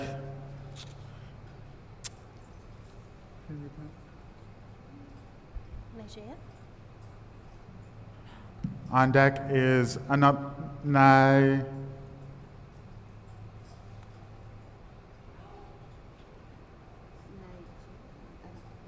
Okay. Miss Brown, the other Miss Brown student, please come up. You're on deck, and then please pronounce your name once you get up here. I'm so sorry, I can't read this. Thank you. Nyasia, you may go ahead. Hi, my name is Nyasia. Or is it Mr.? Sorry. And I go to Union High School, and I wish there was more after-school programs for young teens our age. And I think it would help us stay connected and more focused in our school environment. That's it. Thank you. Thank you.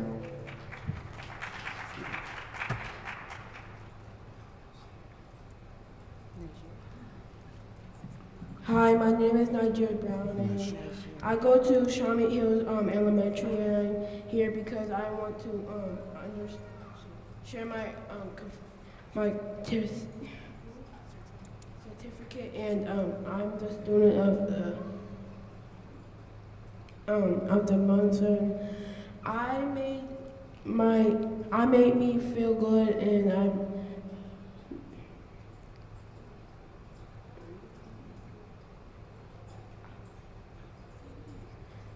the student of the month, and I'm showing hope because I made me feel good, and to get a certificate, and I can do hard things like I believe in showing by believing that hard things can be.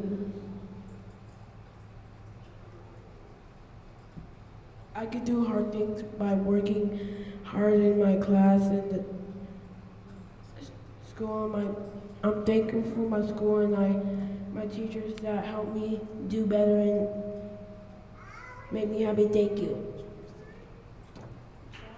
Thank you. Thank you, Niger.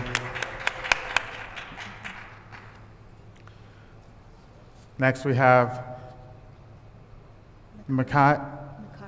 Makari Thompson, and on deck, Janiyah Hendricks.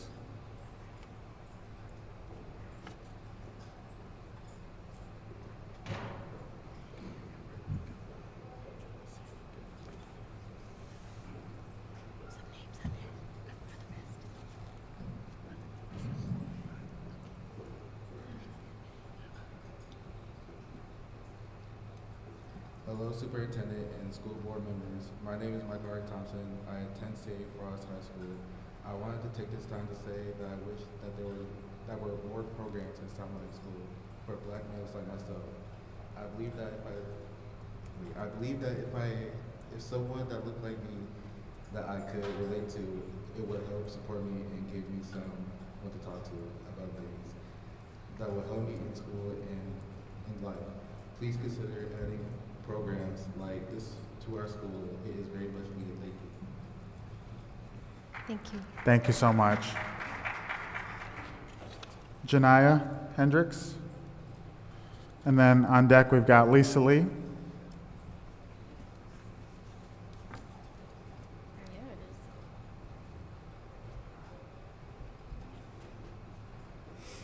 Hi, my name is Janiyah Hendricks. I go to Ottawa Hills High School.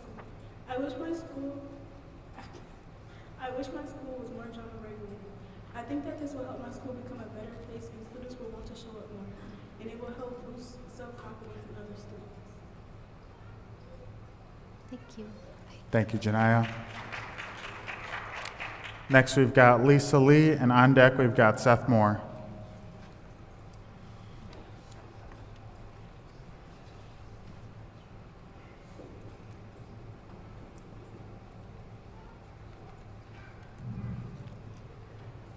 Good evening, school board.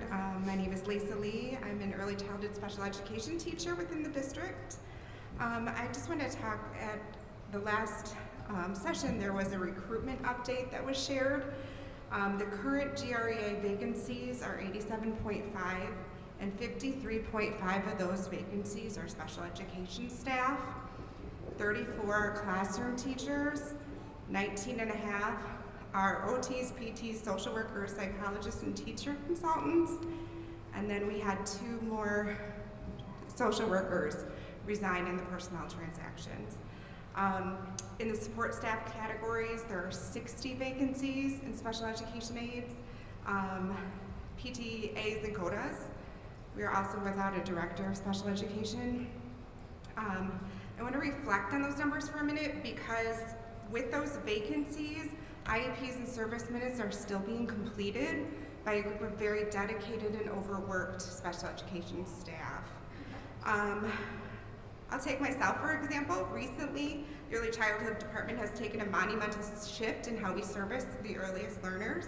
Instead of pulling them out to a special education program, we are pushing into their classrooms. So that means that I have 2 full-time jobs in the morning, basically.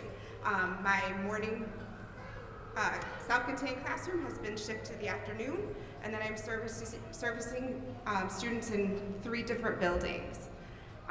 When we have subs, Fridays are like my PLC days and my planning day, but that is taken up by meetings, collaboration, So that means all the documentation from the MIPSI documentation and compliance is happening outside of my contract hours.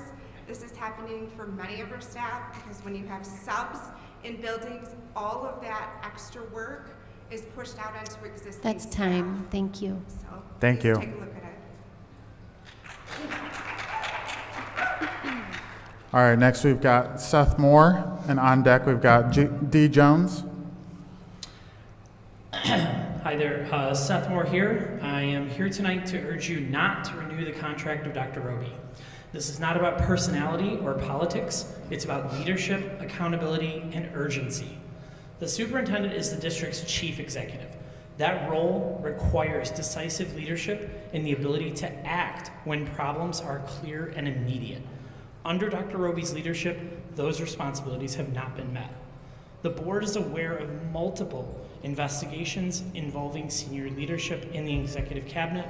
I'm not here to relitigate those findings, but Dr. Roby's conduct during those situations matters. Across them, there has been a consistent failure to stabilize professional environments, set boundaries, and restore trust. More concerning is the culture that this has created. Under Dr. Roby's leadership, many within the district have felt unable to speak openly or raise concerns due to fear of retaliation. When people are afraid to tell the truth, accountability collapses. And that brings me to this. When your house is on fire, leadership does not look like standing by and watching it burn. It looks like naming the problem, setting priorities, and acting with urgency. Instead, what we've seen is delay and tolerance for dysfunction while trust continues to erode. This same lack of urgency shows up in how the district approaches improvement. As taxpayers, we paid for the Eureka report, and yet its recommendations remain largely unmeasured and unfulfilled. Effective leadership requires SMART goals, specific, measurable actions with timelines and accountability. Instead, we've seen broad statements without clear follow-through. When public dollars are spent to diagnose problems and leadership chooses not to act, that is a fiduciary failure. At some point, while this is no longer about individual incidents, when issues recur, staff feels silenced, transparency That's time. erodes. Thank you. Thank you. All right, next up we've got D. Jones. On deck is Ned.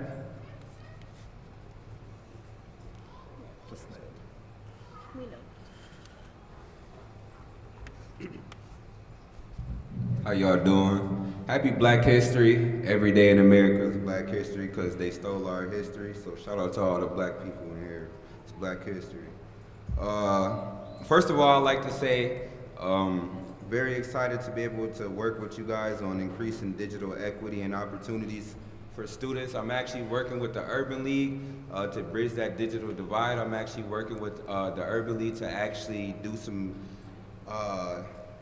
infrastructure work that really needs to happen. I'm also a part of the GR Business Chambers, so I'm on the committees for the natural resources and infrastructure committee for our GR chambers, but I'm also on the committee for the tax and regulations committee.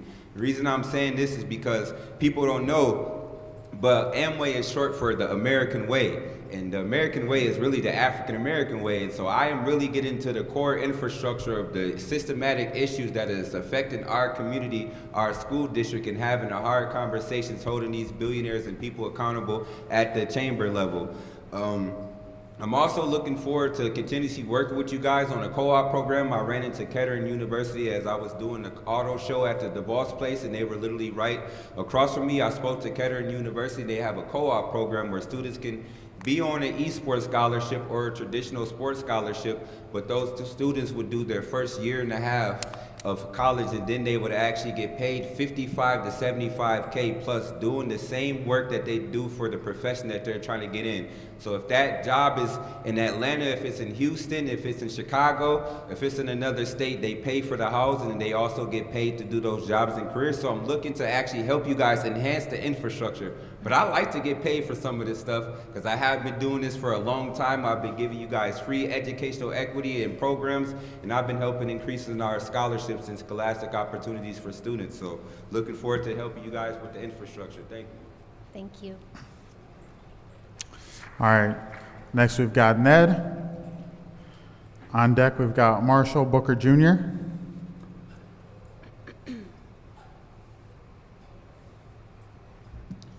Good evening, everyone. My name is Ned. I'm a resident here in the 3rd Ward, right around the corner. I've come here tonight really to say congratulations to all of you and to Dr. Roby herself. We all know that in 2020, when COVID hit, it was a hard time for schools all across the nation, including Grand Rapids Public Schools. So she started her tenure here under very difficult circumstances. I would also say that there is an ecosystem that's very difficult in the nation today, and Dr. Roby faces that here as well. We've become an attack society. We have become find a point of minutia and attack that point of minutia society. Well, what I've done with Grand Rapids Public Schools is I've taken that step back. And under Dr. Roby's leadership, Grand Rapids Public Schools have improved. Grand Rapids Public Schools have stabilized. Facilities questions have been answered. Bonds have been passed. Hundreds of millions of dollars have been pumped into the system. We've looked at scores, we've looked at graduation rates, and in every regard, is it perfect? No. But in almost every regard, I've seen a stabilization under the current board and Dr. Roby's leadership. A very common mistake that leaders make, not only superintendents, but boards, they say, hey, change isn't happening fast enough, improvement isn't happening fast enough, so we're gonna slash and burn and we're gonna go in a different direction. Now we start all over again. I would ask you all to take that big step back, look at the ecosystem you're operating in, a system in which the greater Grand Rapids area is all convening to attack. And under that very difficult circumstances, Grand Rapids Public Schools have improved. Graduation rates have gone up. tremendous stabilization. So I just want to say congratulations to Dr. Roby for what she's done. And I want you all to look 5, 10, 20 years into the future. Thank Don't you. slash That's and time. burn what you've done today for what you can accomplish in 20 Thank years. you. Thank you. Next, we've got Marshall Booker Jr. On deck, Salen Tehran. Great evening, everyone. My name is Marshall Booker Jr., concerned citizen of Grand Rapids, as well as a former graduate of Grand Rapids Public Schools. First of all, I would like to thank the board for your hard work in overall improving our schools. Second, I would like to congratulate the Dr. King Social Justice Contest winners and those who also participated but wasn't recognized as far as a trophy or anything like that. Lastly, I'm here in support of Dr. Roby's request. Dr. Roby, thank you for everything that you have done in Grand Rapids Public Schools thus far.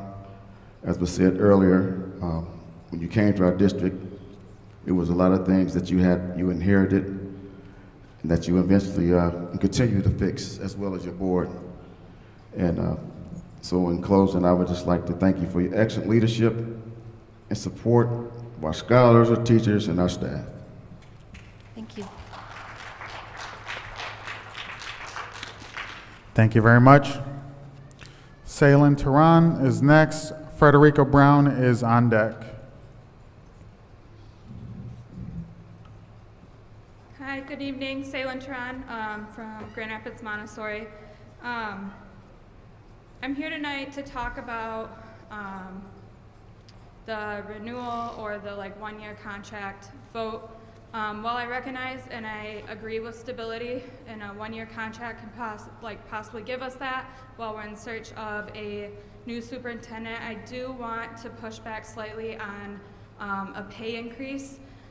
Looking at the numbers since 2020 of the start, our superintendent has already seen a $74,000 raise, and that pays about 1.5 to 2 teachers.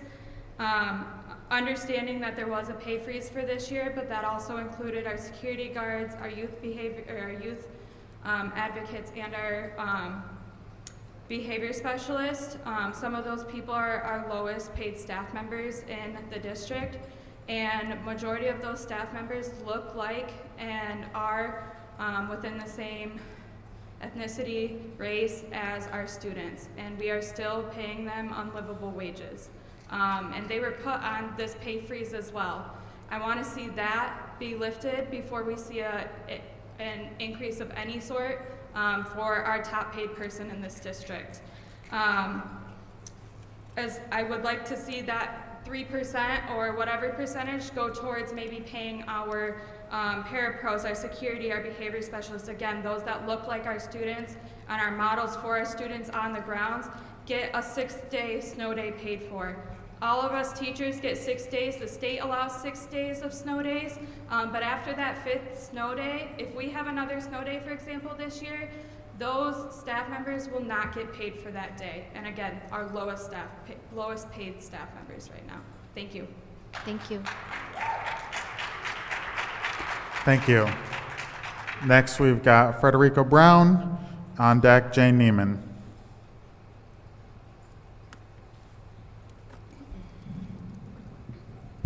Good evening, Madam Superintendent, Board Chairs, and Trustees. My name is Frederica Brown. I have 2 scholars at Shaman Elementary and 1 scholar at C.A. Frost. I wanted to take this time to uplift some good things that are happening because I believe that not enough of that is going on. So first, let me start with sharing some Black boy joy. My son, Nigeria, received an award for showing hope. And why is this important? Because it shows him that he is seen, that he is valued, and that the work that he has put forth in it is so worth it. I am so proud of him and his accomplishments because it has not been easy. I give a debt of gratitude to his teachers, past and present, that have walked this journey with us, and I thank them for all they're doing.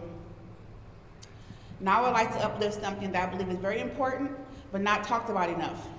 High school is a very tough transition period for a lot of scholars. It is also a time when parents may be needed more. I used to think that because my child was a high schooler that I did not have to be hands-on. I was so mistaken. What I've come to realize is that I'm needed more and need to be more involved.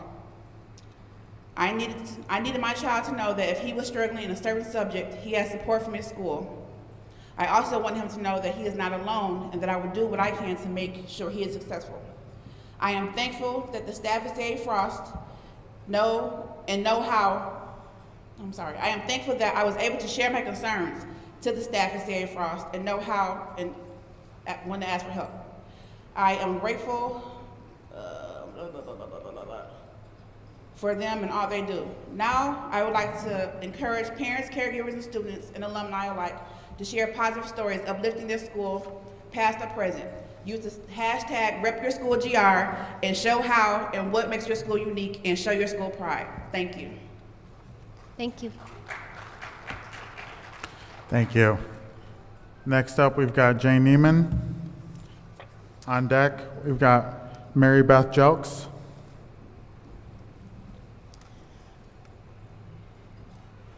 Good evening, Madam Superintendent, members of the board.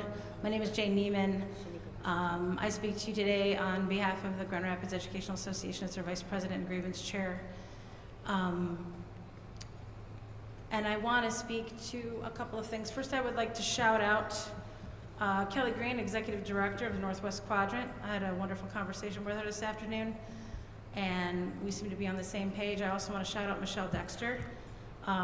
In my work with Michelle over the last year, especially over the course of bargaining grievances, I've come to value her immensely. She has been someone who has been willing to build relationships, build trust, and communicate. And while we may not always agree, which we will not, I find that both of us have been able to come to meet and compromise and establish a quality relationship. So I certainly encourage you to continue her employment and to give her a shout out for the work that she is doing to build back morale and relationships. And I really appreciate her, and I just want to say that was an extremely good hire. Dr. Roby, if your contract is continued, I want to say that I would hope that in this coming year that we continue to build that relationship, that we work towards moving away from the current bargaining policies into something more interest-based. I recently went to a conference on interest-based bargaining, and I think that with Michelle as one of the lead bargainers, that we could move to a more collegial interest-based bargaining program and rebuild trust and relationship across the district with certified staff. I also want to second the concern about ancillary and special ed staff resigning and leaving. It is increasingly difficult for staff to cover those services, and I invite you to meet with me and Michelle and Aaron Purdy and to meet with some leaders there and to problem solve this as a district moving forward. Thank you. Thank you. Next, we've got Mary Beth Jelks. On deck, we've got Shanika Washington.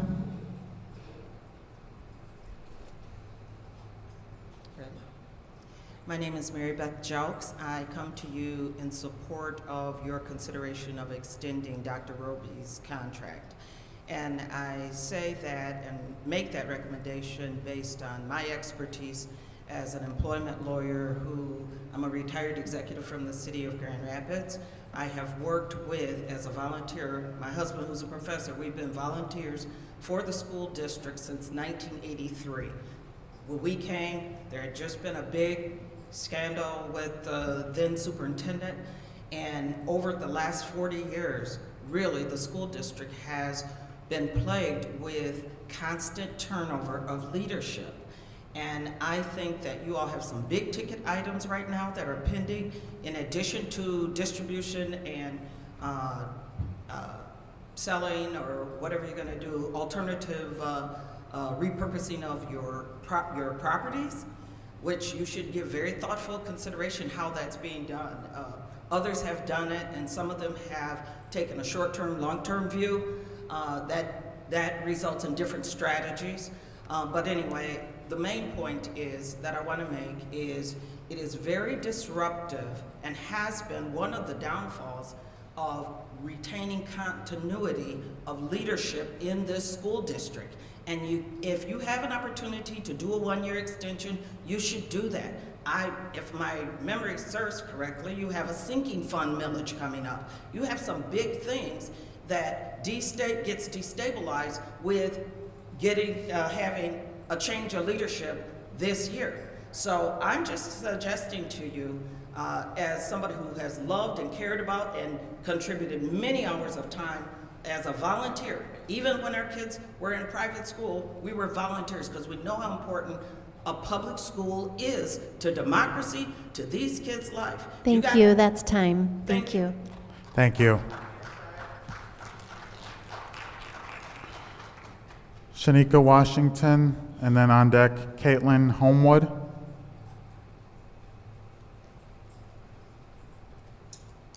Hello, my name is Shanika Washington. I'm a proud alumni of Ottawa Hills High School, my mother as well.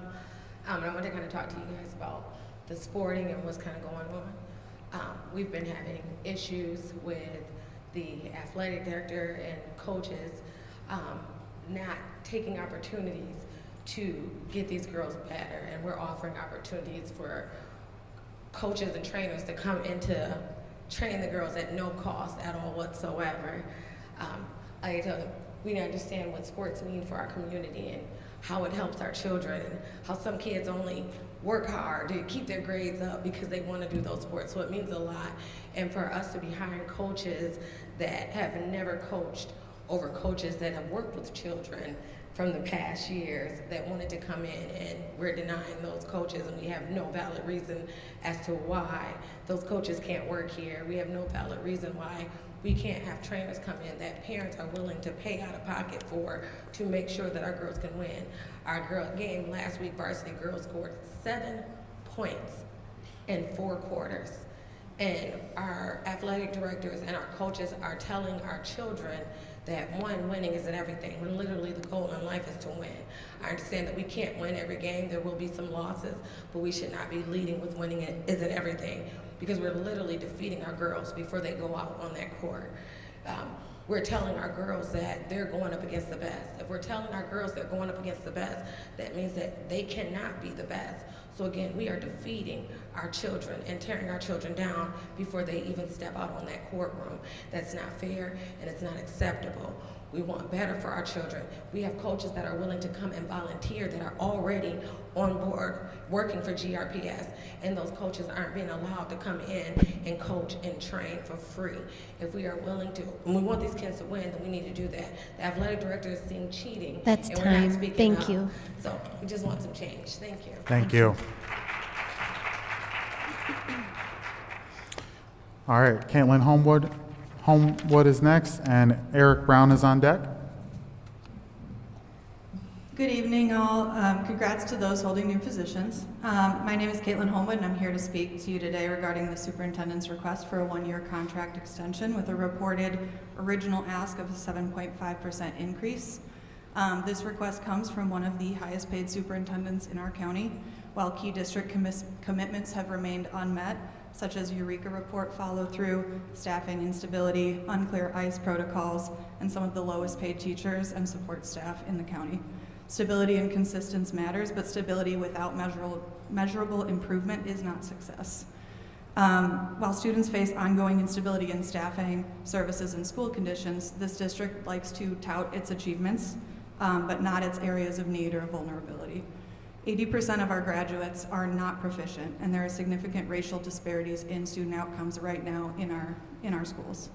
Any contract decisions should prioritize urgent and measurable improvements so students see real change in their classrooms. We desperately need to prioritize funding for our students primarily and for staff working directly with students. Why are our district's resources not allocated as directly to our students as humanly possible?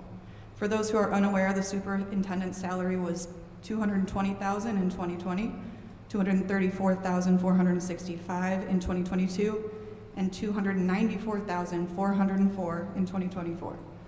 That is an increase of $74,404 and a 33.82% increase in salaries since starting less than 6 years ago, a $6,000 raise from 22 to 24. My question is this: what metrics are these raises based on? Graduation rates have gone up 1.9% since 6 years ago, that is true, but the 6 years before, there was an increase of 31.3%. I hear that many in our community support our superintendent, and I did as well. I went hard for you during your during your interviews, and I still support you. Thank you, I that's just time. need to see more That's time. transparency. Thank you. Thank you. Eric Brown is up next, and on deck we've got Victor Williams. Good afternoon, or evening, excuse me. Thank you, President Jose. Sorry about calling you by your first name. But, thank you guys for letting me be here this evening. My name is Eric Brown. I'm a lifelong resident of this wonderful city and a proud graduate of Creston High School. I'm gonna say that every time I step up here because, again, I'm a product of what this system can produce. And I've been able to experience a lot in life because of what I was able to receive at this, from this district, and I see that trending back in the right direction. Again, I appreciate the young folks that were speaking up, using their voice, attesting to the fact that they feel a sense of belonging and that can be seen and heard. So I appreciate them sharing with us on their time here. I am in full support of extending Dr. Roby's contract for another 12 months and to the terms that she would request specifically. I honestly, I believe, I wish it could go on longer than that, because when we see things where this school has teachers, full teachers for the first time in 15 years, when you talk about, we talk about stability, and stability is important, but we also need transformational leadership that is able to do these things in spite of decades and centuries worth of disinvestment in black and brown education. Going all the way back from Plessy, Ferguson, all the way down to Brown Wade, and how we even fund our schools here in Grand Rapids, in Michigan, in historical investments in underserved schools, including Muley campus and Southwest, those schools that sometimes don't receive that.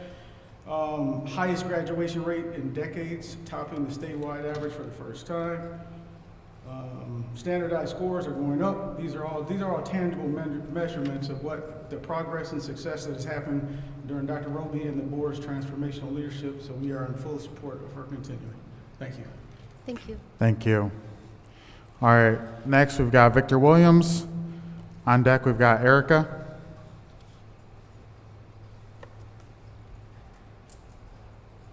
Hello.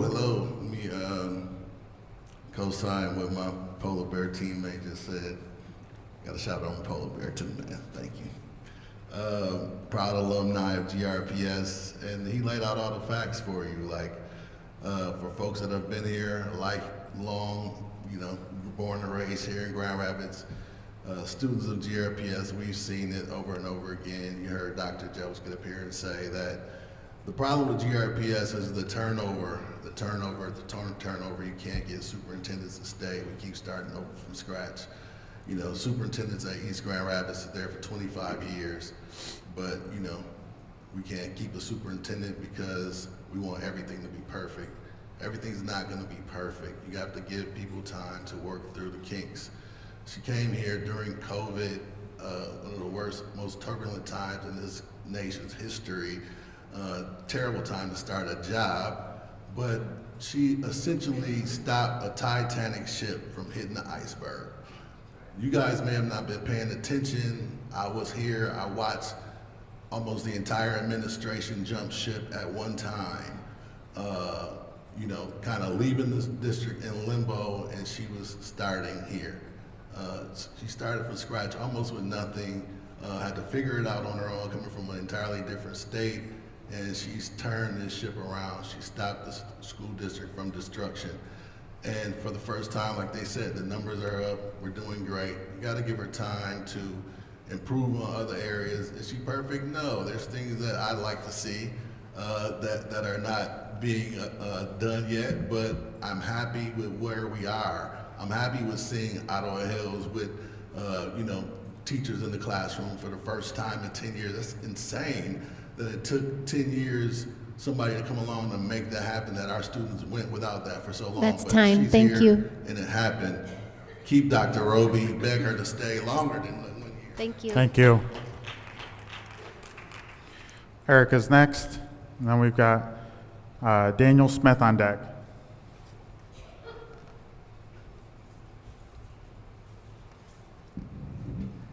Good evening. My name is Erica, a former GRPS alumni, and I wanted to bring up a concern that was brought to my attention recently regarding infestation of mice inside the MLK school. Children, staff, students, they are very, very concerned about coming to school regularly due to mice and fecal matter being all over the school right now. There is a lot of mice and a lot of fecal matter in the school right now, and while they have tried to address some of those issues, it's not being fully addressed, and it's becoming more of an issue since after winter break. And so I just wanted to bring that to you guys' attention, that it's a really big concern in the school related to health and safety, because there's small children in those schools and there's mice running over their feet in the classroom, and there's fecal matter in their toy boxes. And when they open up a book, when they go to a desk, they need to look around. And the adults in the school are teaching small children, what does mice poop look like? Do not touch the mice poop. Do not sit near the mice poop. And having to explain to them constantly that they are trying to work on it, but yet nothing has really been done to sufficiently mediate the issue. So that's all I wanted to say today. Thank you. Thank you. Thank you. Next, we've got Daniel Smith, and then finally last on deck is Pastor Jerry Bishop. Greetings, board. I pray the day has been well for you. I want to thank you for hearing all of us on today. It's an honor to hear different perspectives from the community. It always keeps us in mind that we're a very diverse city with very diverse backgrounds and thoughts. But my one perspective right now is I want to stand in support of Dr. Roby. I think she has done an amazing job with the elements that she has been given.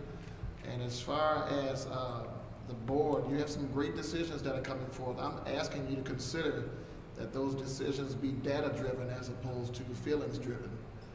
We represent a very diverse group of people, but if we don't look at the data, I think we'll be missing the mark. And according to the data, if you look at the Grand Rapidian system and the cities that are surrounding us, what Dr. Roby has asked for is minuscule in accordance to what's around us. And I think that if we're looking to be a shining example of what a city looks like and what a school system looks like, it starts with the leadership. And if we don't treat our leadership right, if we don't treat our leader right, becoming leaders correctly, by looking at data as opposed to doing it how we feel, I think we'll be doing ourselves a disservice. And I also understand, and I hope I can say this here, it seems like to me, I understand that we're wrestling with how to treat Dr. Roby, but in a lot of ways it still feels like a black-white issue more than a data issue. And I'm asking us to get beyond our racial or whatever discriminations we have and actually look at the person. This woman has done an amazing job for this school district. Even with all the barriers, she's done a great job. So if we can get past the color barriers and other things, and let's just look at the job and do a good decision. Thank you so much. Thank you. Thank you. All right, finally, Pastor Jerry Bishop. Good evening, and thank you for being here so late, as well as offering an opportunity to share. I'm before you tonight to advocate for the extension of our superintendent's contract for an entire year. As we gathered just a few weeks ago, and by your own complimentary words, more than a few of you spoke more favorable on our superintendent than not. During her tenure, our superintendent has had a good evaluation, has worked well, in spite of not having a raise during the teacher negotiations, as well as labored through much disrespect and arguably a hostile work environment this past 14 months that watched many of us listen and endure inappropriate commentary that no man's wife, mother, or sister should endure, specifically the commentary that was allowed to tan her, you know what was said.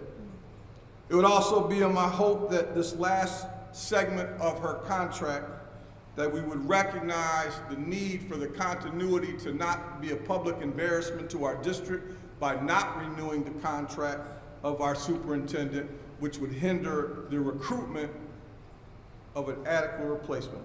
And lastly, it would also be my hope that you appoint an interim school board member for the vacancy that represents the demographics of the district and has the same priorities of outgoing board member Davis. Thank you. Thank you. Thank you. All right, that ends our public comment portion of the meeting. We will now be moving into action items. So first action item on deck is the superintendent contract. Board colleagues, is there any discussion on this item? But I just want to kind of uplift, again, what I named in our last meeting, just kind of this domino effect, especially if we're thinking about wages. You know, I think I'm coming from the position of looking 6 months ahead with our executive leadership, our executive cabinet. As mentioned in the public comments, you know, there are other, if we're thinking about equity and centering that, there are other bargaining units and other staff who are lower paid that we also need to consider when we're thinking about our finances. And so my vote is specific to that. I want to ensure that everyone is being able to be paid fairly to the best of our ability with what we do know. You know, with the lower enrollments, we have received some state money, but we know and have been informed that we just don't have the money to make some of those decisions. So I'm framing my vote towards that. Thank you. Thank you, Treasurer Moreno.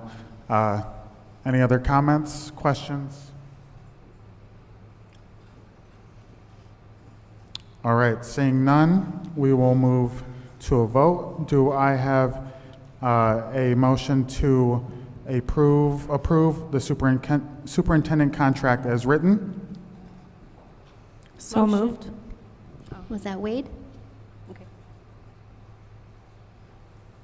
Is there a second? Support. Okay, and we'll do a roll call vote.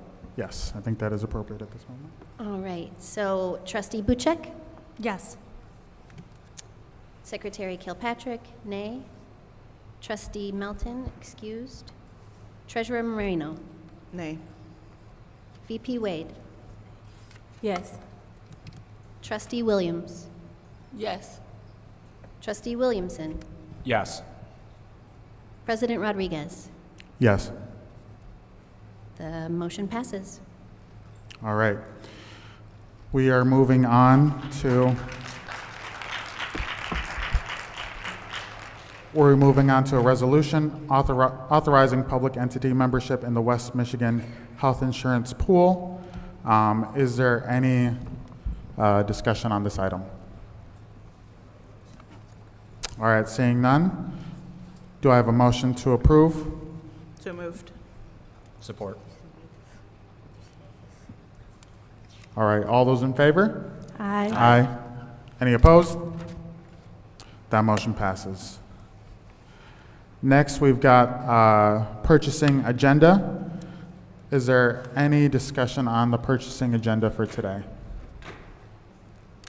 All right, seeing none, do I have a motion to approve the purchasing agenda? So moved.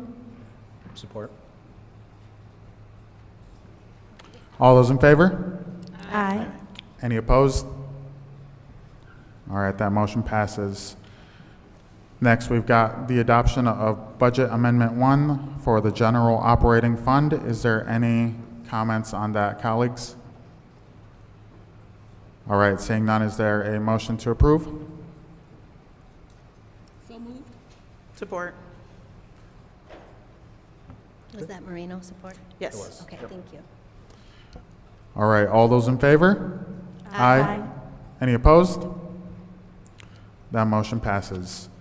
And then finally, we've got the adoption of Budget Amendment 1, Special Revenue Fund. Colleagues, is there any discussion on this item?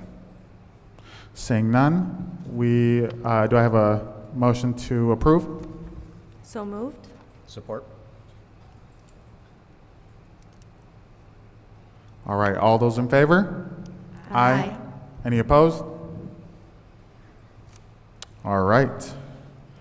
And then finally, we are moving into our consent agenda grouping.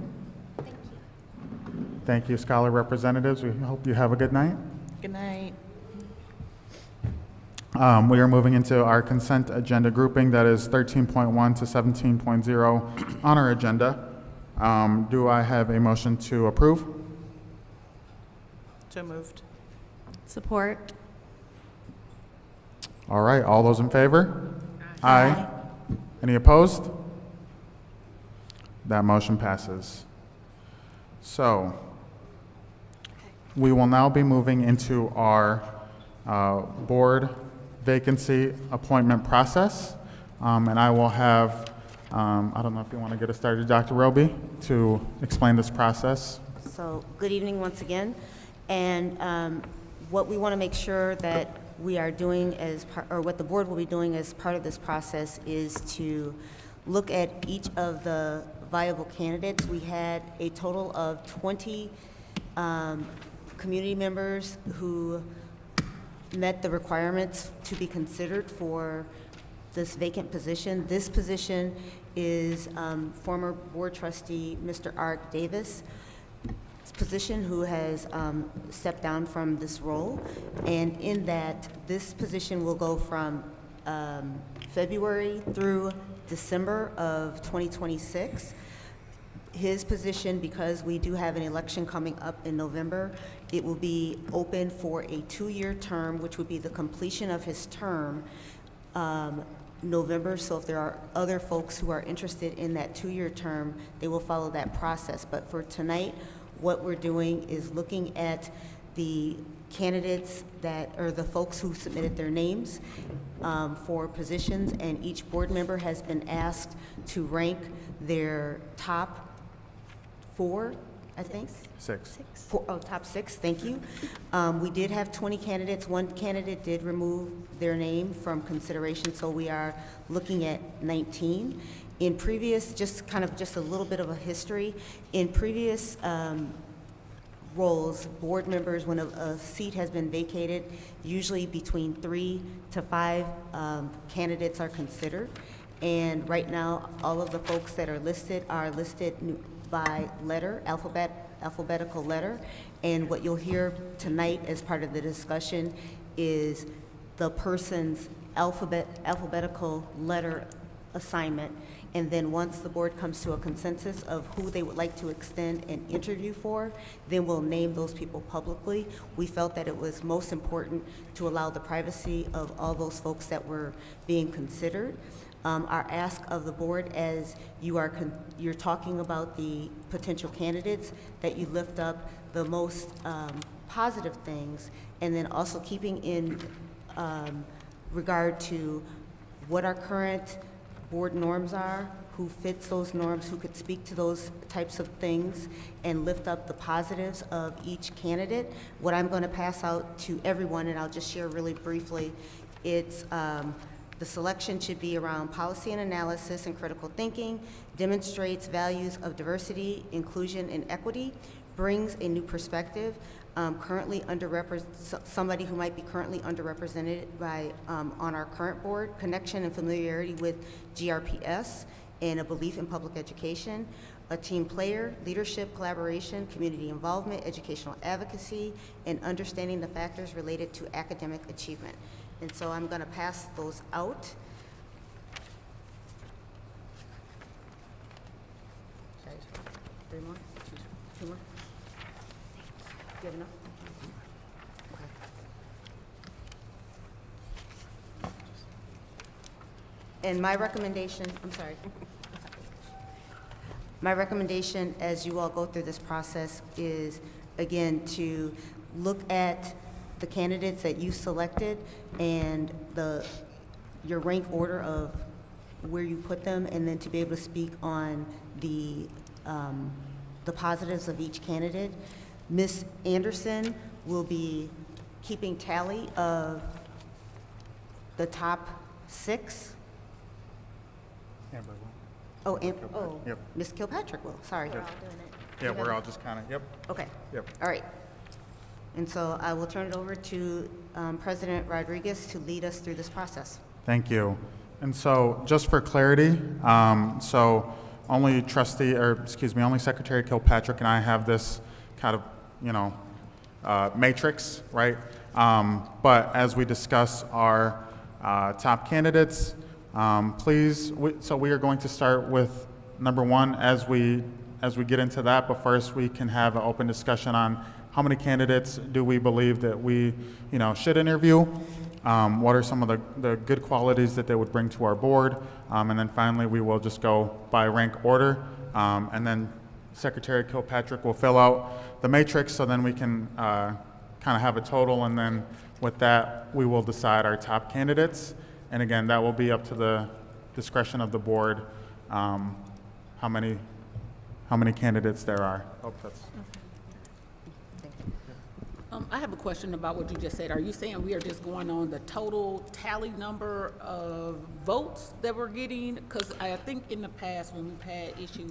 Nope, so thank you for that clarification. So we will be voting, because we did do the work of ranking them, we will have, number 1, 6 points, number 2, 5 points, and then down. So then their rank that you gave them has that weight associated with it. Okay, so is it, what I'm wondering is it does not seem to allow room for us to be able to advocate for any type of particular candidate that we thought highly of, or that someone may have up there that others may have other opinions about. And so I am concerned that there does not seem to be room for us to have a discussion around somebody may be willing to change their vote or change their thought about someone. So I'm just that should take place. And so I think the cleanest way to do it is just to get the ranking, so you know where each of the 19 folks are, and then have the discussion on, because there may be somebody who comes clear to the top for everybody, and then the ones that are a little bit closer to have some discussion on where there's some give and take on that. Wonderful, thank you. Yep, so we can go, so is your suggestion, Dr. Roby, that we go through it one time, then open for discussion, and then revisit? Yes. Okay, we can do that. So, Secretary Kilpatrick, I'm going to actually give you this sheet. And then we're going to do it one round through, and then we will open it up for discussion, and then do some changes if need be, if folks feel that they're, maybe they heard some compelling discussion to change their ranking. All right, so we will go with in order, alphabetical order. So would you like to? Yep. So we'll be going in the roll call voting order, and so you'll give me your top 6. You want me to give all 6? Yes. Okay. And knowing that the person who you give me first will receive the most 6 points. Okay. Yeah.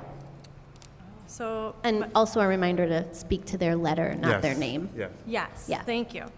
So my number 1 choice, top choice, would be letter P. Okay, thank you. Second? 2 is A.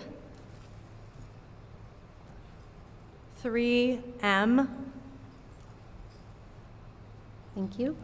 4, H.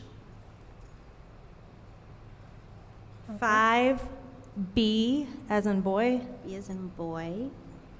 Okay. 6, D. Right. Thank you. I want to clarify something, Ms. Kilpatrick.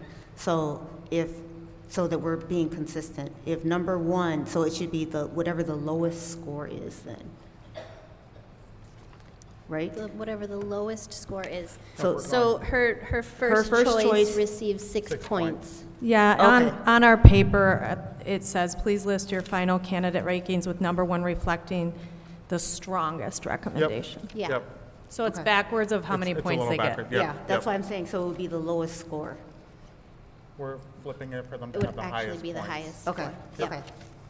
Sorry. Okay. I can do yours. For myself. Yep. All right, Secretary Kilpatrick. All right. Go ahead. So, O is my first, Okay. R is my second, K is my third, Okay. P is my fourth, M is fifth, and then H is sixth. Okay.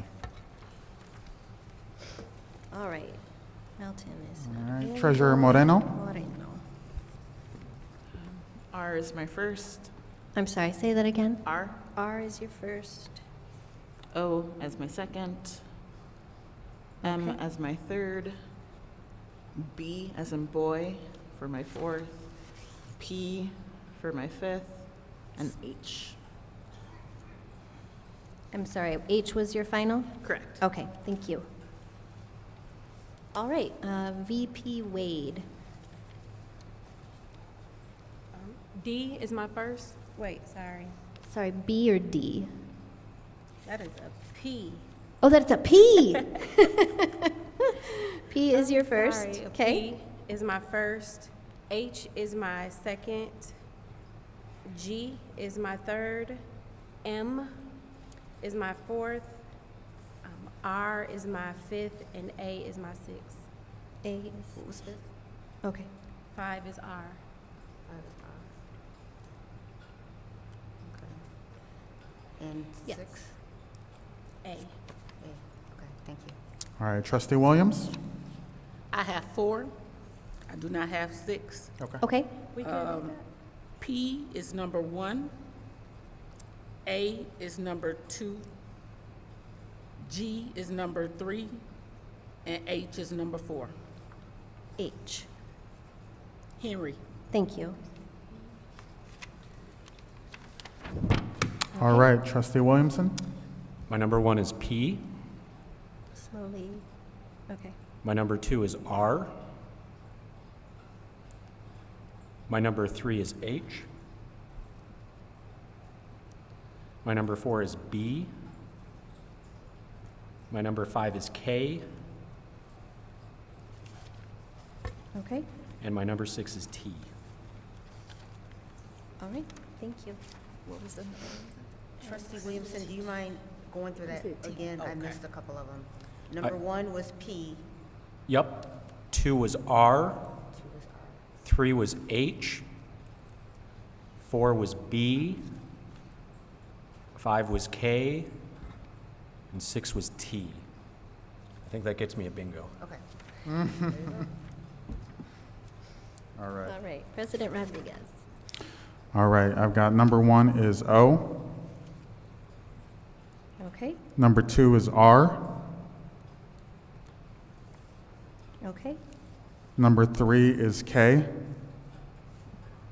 Okay. Number 4 is M. Got it. Number 5 is B, as in boy. Okay. And number 6 is P, as in pie. As in pie. Okay. Now we'll add these up.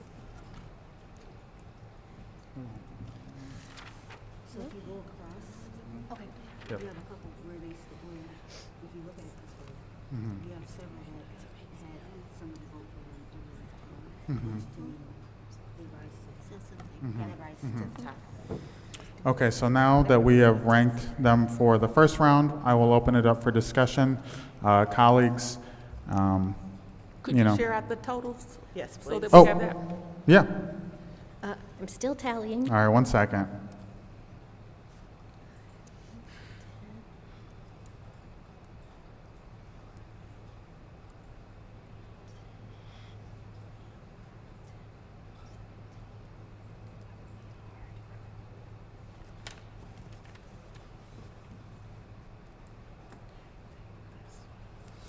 And while she's tallying, for level of process, my suggestion would be the folks that did not have anybody rank them, there's no reason to discuss, if that makes sense. Yep.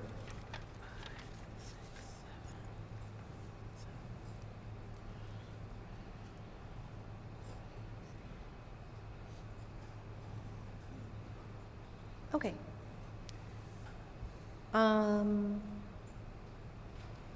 I'm just gonna go from the top of the list, actually, hang on. Should I go from the highest to the lowest? All right, I think I'm just gonna go alphabetically. So right now, candidate A has 11 points. Candidate B has 10 points. Candidate D has 1 point. Candidate G has 8 points. Candidate H has 17 points. Candidate K has 10. Candidate M has 20. Candidate O has 17. Candidate P has 30. Candidate R has 23. And lastly, candidate T has 1.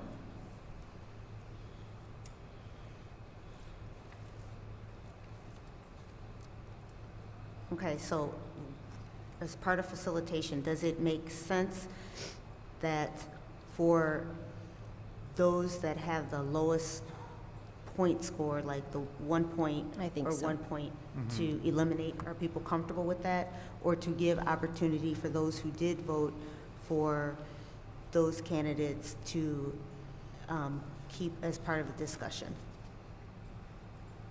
I'd be okay with eliminating with 1 point. I agree. And I would actually propose could we even go as high as 10 and under? If it's 10 and under, it seems to be enough disparity that there's not enough support. Yeah. I support that. How do y'all feel? Yeah, Yeah? I support Okay. that too. So if you go with 10 and under, then so 11 and over is, then I'll say it more positively.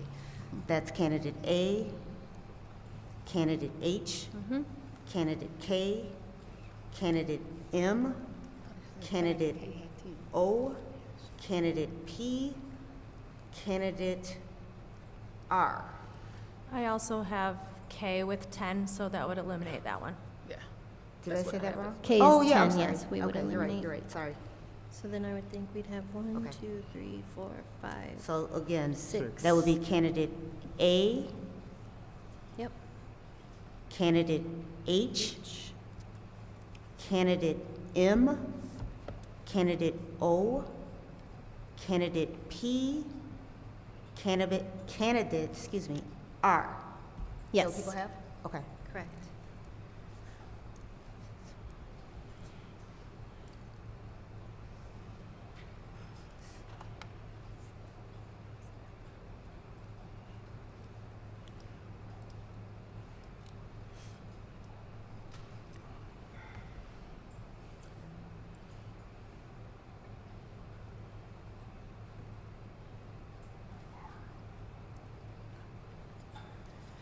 And looking at that total, that is 6 candidates still in the running, correct? Okay. There's 6. Are you counting candidate A? Candidate A, candidate H. Well, how many points did candidate A have? 11. I don't know why I had the number 2 next to that. Sorry. Candidate A, candidate H, candidate M, candidate O, candidate P, and candidate R. So the board will need to decide, do you want to Do we want to interview narrow it 6? down, or do you want to interview all 6? I would prefer we narrow it down. Agreed. I think there's some pretty high numbers on Yeah. here. Perhaps I would encourage us to maybe discuss the 17s, the H and the O. How do you all feel about 11, or about A with 11 points? Is there, Actually, I kind of have a question. Yeah. Because I think the degree of separation between the top person and the others, and I'm just having a question. I mean, I'm wondering, is this a matter that people feel strongly to delve more into those other people? I think the degree of separation that we have already put in place, just on votes alone without any advocacy, I'm advocating for that person. I'm wondering if this is something that, do we need to go further, is what I'm wondering. That's a really great question. Sorry, President Rodriguez. I am curious on this individual, and many of the candidates, they didn't talk about if they were going to campaign, and so I'm interested in longevity as well. I think that's a question we shouldn't be asking, though, because our job is to fill this particular position, and the public will decide who will actually hold the seat. And so I'm concerned that we are being skewed by whether or not they want to run or not versus what our job is, which is to determine who we need to fill this seat. And the public will do their job and determine who will hold the seat after our period of appointment. I don't disagree, Trustee Williams, but I think it talks about commitment and consistency. So I think both things can be true. With the specific person, they have shown the commitment and consistency in the outreach of reaching back, you know, to help us move forward, you know. That is 16. Just shows more of a commitment to this district. And so I do understand where it's like, are you... sorry, excuse me. Pull somebody forward. I just need to make a correction on candidate M. Actually has 16. 16, not 20. Yep. Thank you. Sorry for that. I think that there's obviously a clear top number. However, and I would advocate for that person. However, I do feel like the way we presented this process was that we were going to hold interviews, and so I think it's only fair to have that interview process because I think an application and a resume is just part of the story. Right. So I'd like for us to be able to ask some questions and stay open-minded to who we want to bring on. I agree. That being said, I do not think we need to interview all of these candidates. I would be more likely to advocate possibly dropping the 11 and 16, or and then talking through the two 17s and maybe narrow it down to 3 or 4. I like the top two. I agree with that. I'm okay with that as well.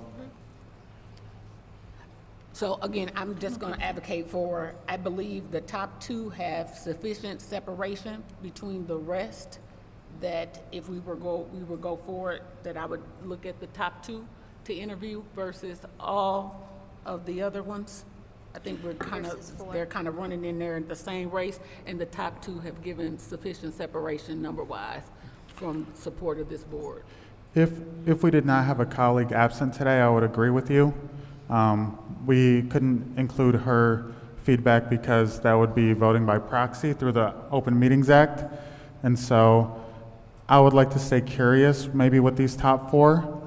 Again, I don't know what Trustee Melton had as her rankings, but that's what I would advocate for. So what are you saying? So I'm hearing we kind of stick with the top 4. Because if we want to interview the top we 4, stay that there. looks like the... Yeah, okay. I can get behind that.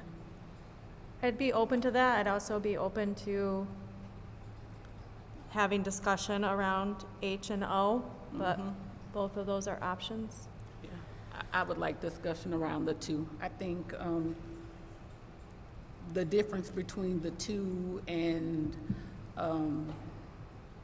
the ability to achieve what we need is, I see there's some support, however, I believe it is distinctively different. And without going into deficit, I do believe one has brought a particular value add and uplift where another has not, in a way that moves our district forward.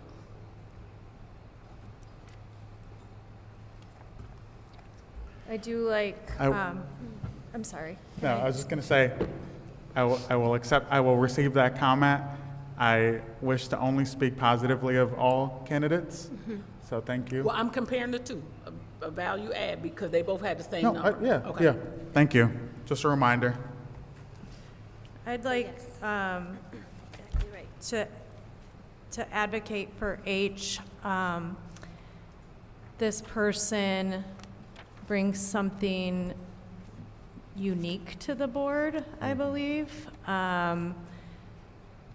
Everything that's been presented by this person seems very independent, thoughtful, data-driven, just different from other members on this board, so I think that could add to the value of the board as a whole. I agree with that. I'd also say, speaking to H, correct? H, just the experience, yes, with data, but also understanding systems in relative terms. So not only GRPS, but also like other organizations that are in our area. I don't disagree with what's been said about H. I just want to uplift diversity as a component of this. I really do appreciate the public comment around representation. I think the dynamic about our current state, it does speak to what O can offer. How does O offer that in comparison to other candidates that we have? What is the? Well, if we're just looking at the top four. Because I think we have already, the top four uplift diversity. I guess I'm confused as to what you're saying, that this person brings that the other, that is lacking from the ones that we've already selected. But we're just exploring H and O. H and O we were talking Yeah. about. Right, but I'm saying I'm asking that in regards to the whole, not just to separate the two, because as far as diversity in the other top three, it is already there. So I'm asking you, what is it that you are saying O brings that P and R don't bring? Because I hear your question. I mean, if you don't mind, I'd like to hear what I was going to ask you that, but yeah. Yeah, I don't disagree with your question, Kim, and where you're going. But I think this is an opportunity for us to uplift a lot of people of color. We do have representation across our current board that speaks to H, and I think this is an opportunity for us to really represent our district and continue with what Mr. Davis was representing. I do think O also offers a degree of education and experience that, yes, H does offer factual information, but O does offer more education, especially around racial equity. Yeah, I guess, never mind, my question wasn't answered. My question was, what makes this particular candidate different than what diverse attribute does this person bring over the other top candidates, is what I'm asking. If we look at our BOE criteria for candidate selection, that second one demonstrates values of diversity, equity, and inclusion, not in that order. But I think the word values is really important to me in this, because while I do agree that, I think H is a very solid candidate, I also want to dive deeper into what demonstrating values means to us, right? In their lived experience, in their work, in their, honestly, everything that encompasses these individuals, I think, for me personally, O does demonstrate that. If we're talking H and O, right? Just those two, and actually even further, going into P and R, you know, I see that demonstrating those values in life, in work, in everything that surrounds this person. So that I think is really important to me, and I want to uplift that from Treasurer Moreno as well. And I don't know if that helps answer your question, and I don't even know if I'm speaking very well on Trustee Moreno's point, and I see your head is shaking. Could you clarify? I think what I've said is fairly clear. I hear that there is a room, a person who values diversity. I'm saying we already have 3 candidates that already exemplifies that in what their resume is. So I'm saying, what is it that O offers different than them that we are saying this is something more special? So, well, I guess, may I ask for clarity on what that point number 2 demonstrates values of diversity, equity, and inclusion. So I think we have a different definition of what that might mean, and maybe that's where the disconnect is. If I can help Yeah. you all in your discussion, and so remember the criteria, there's not going to be any person who might hit every single thing. Right. And so, again, that's why we tried to select, have a criteria. Policy analysis and critical thinking, demonstrates values of diversity, equity, and inclusion, brings a new perspective currently from an underrepresented group on the board. That could be either racially, that could be what their skill sets are, where the board may not have a certain skill set in leadership, etc. Connection, familiarity with GRPS and board, a belief in public education, team player, leadership, collaboration, community involvement, educational advocacy, understanding the factors related to academic achievement.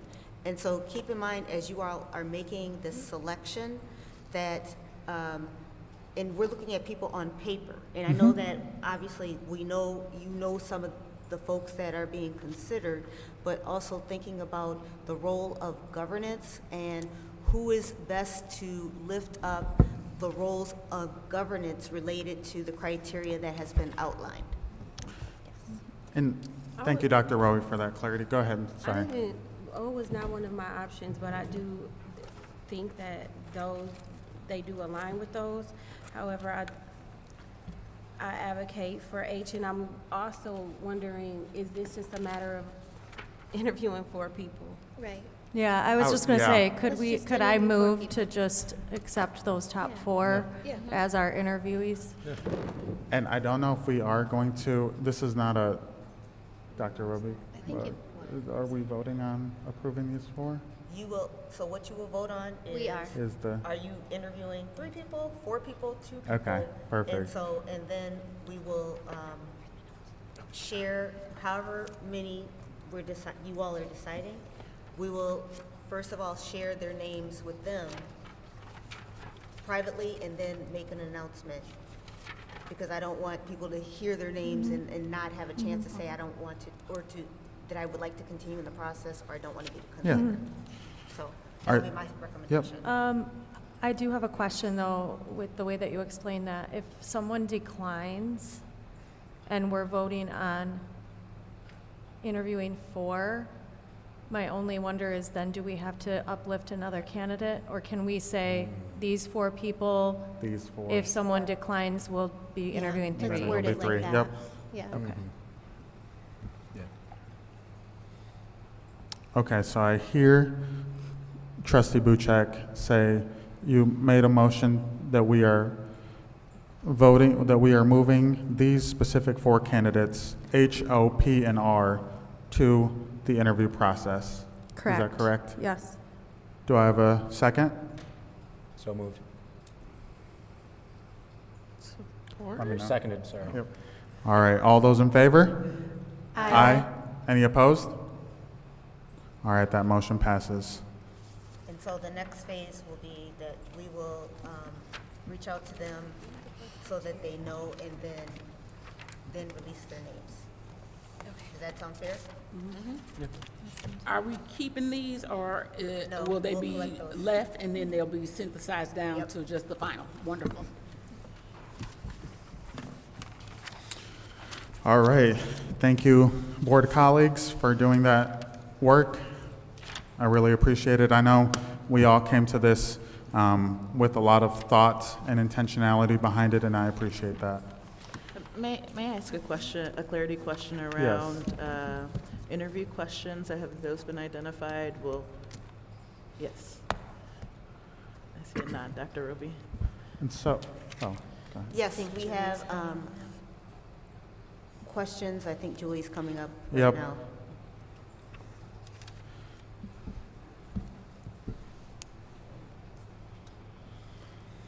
And so as Ms. Anderson is coming up with these questions, much like the candidates that we were just discussing, we will do our best to keep these, By number?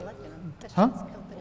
Oh, yeah, I meant keep these discreet, as we do not want to give one candidate over another, an unfair advantage if they happen to be here and hear the questions that we're discussing.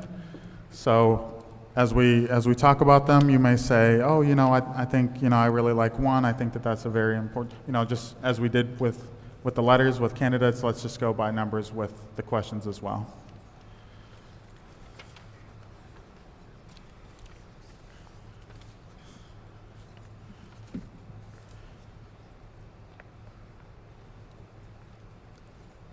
And so what the ask is right now is that these are sample questions that will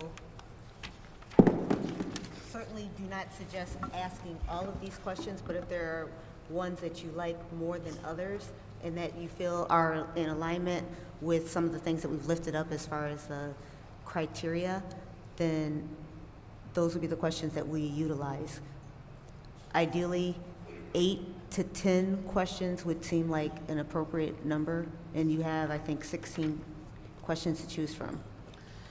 Where is there room for us to talk about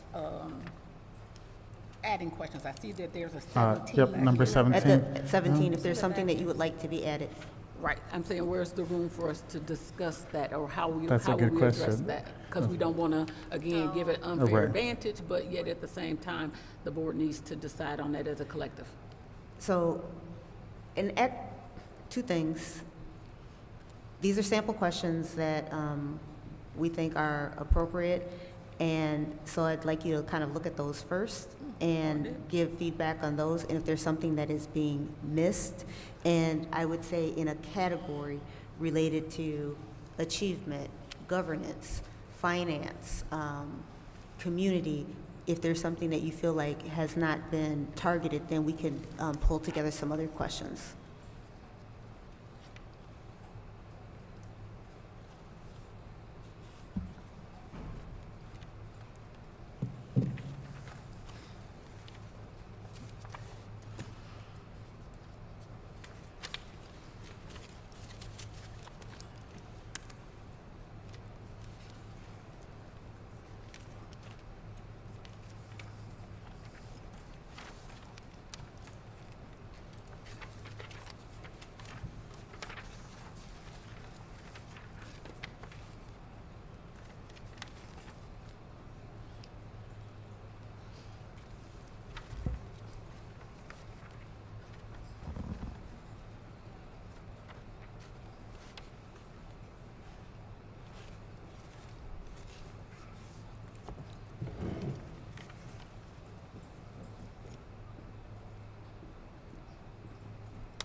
All right, colleagues, is there any thoughts on some of the questions? Do you all need more time to parse over the questions? If you circle the questions that you like best, that helps us then create the questions for the interviews. There's one I don't like. Number Tell us. 6, just because I think it's kind of bland, and a lot of these other questions are more, well, other questions we have get more to the point. I think number 6 is one of my top. I think people need to understand that question, that Agreed. answer. Like, that is absolutely one thing that I would want people to be able to communicate. It doesn't have to be worded that way, but I think we a already lot of have. people don't know what that is. That's fair. I do think we have other questions that get to that in a more interesting way, and I would hope that these 4 folks can. I would say maybe number 2 answers that question for me. It's more I relationship. respectfully disagree. Okay. I think those are, yeah. I do see Trustee Williamson's point, but I also think, while it seems like a softball question, I do think that it tells us a lot about a potential Yeah, candidate for I sure. need at least one of those. Yeah. Get rid of one. I'm looking for a question that covers like understanding of governance. I think that would be 6. Strongly. What? I agree, yeah. I do not think number 5 is a necessary question. I don't think it's necessary. Yeah. either. Yeah, I I agree. crossed it out too. I agree. All right. 5 is out. I also want to suggest crossing out 9. I think a lot of that was already discussed in their cover letters. Yeah, and it could be discussed in number 1 too. Yeah. Okay. I also, for Yeah. number 1, I just crossed out everything past the first question mark. Past the first sentence? Yeah, Hopefully Okay. they'll answer that, right? I feel like we got a lot of that information already. Yeah, good point. Yeah, I disagree. I actually want to hear that stuff. I want the verbalization of it, because I think people say and writing one thing and verbalizing it is different. I personally want to hear that. So you do want to keep it all I on number do. 1? Okay. I actually like question 9. That was one of the ones I circled. I just think, like, in an interview, that's an opportunity to answer it in a way that writing maybe doesn't do. I'm not going to hold firm on that, but that's why I circled it. Going back to 1, the only reason I'd have the only reason I'd want to agree with Trustee Buchek is if they are a viable candidate, I think that they would hopefully offer up that information that Trustee Williams is asking for, and if not, maybe that is an indicator that they, are not the candidate that we would support. It's almost like giving them what we are asking for instead of hoping that they bring it to us. I don't know. Well, I don't think we should play gotcha. I don't I don't know think if it's I a think we gotcha. should have clear Yeah. expectations. If we want to know the answer, ask the question. And I think sometimes when we leave it for you to say what you want to say, you may not understand where we're leaning, and you may give more emphasis to this area versus another area. When we ask the question, now that allows us to see how you respond, and if you respond to it. My thinking, I'm Okay, always yeah. particular to say, if I ask the question, I'm looking at what parts did you answer, what parts didn't you answer, and I think that's important. Okay. I like 2 as well. I do as well.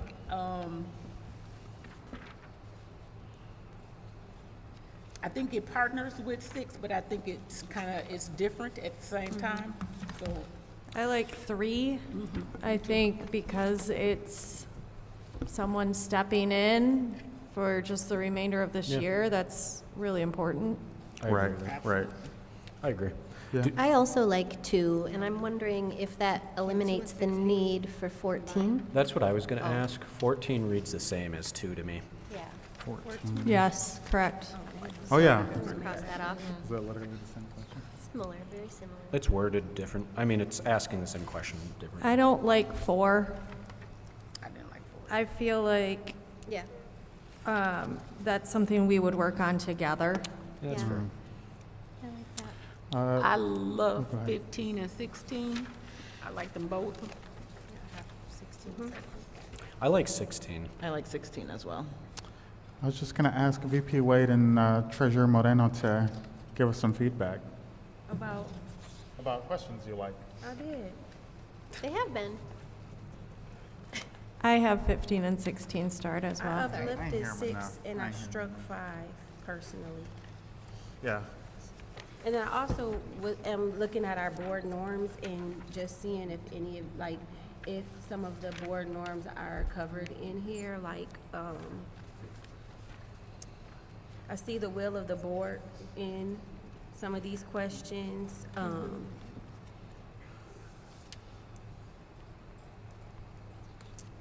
I'm looking for, like a student-centered answer. Mhm. Yeah. Mhm. Question, Mm. and maybe I like the that. transparency and how we'll model transparency, I think.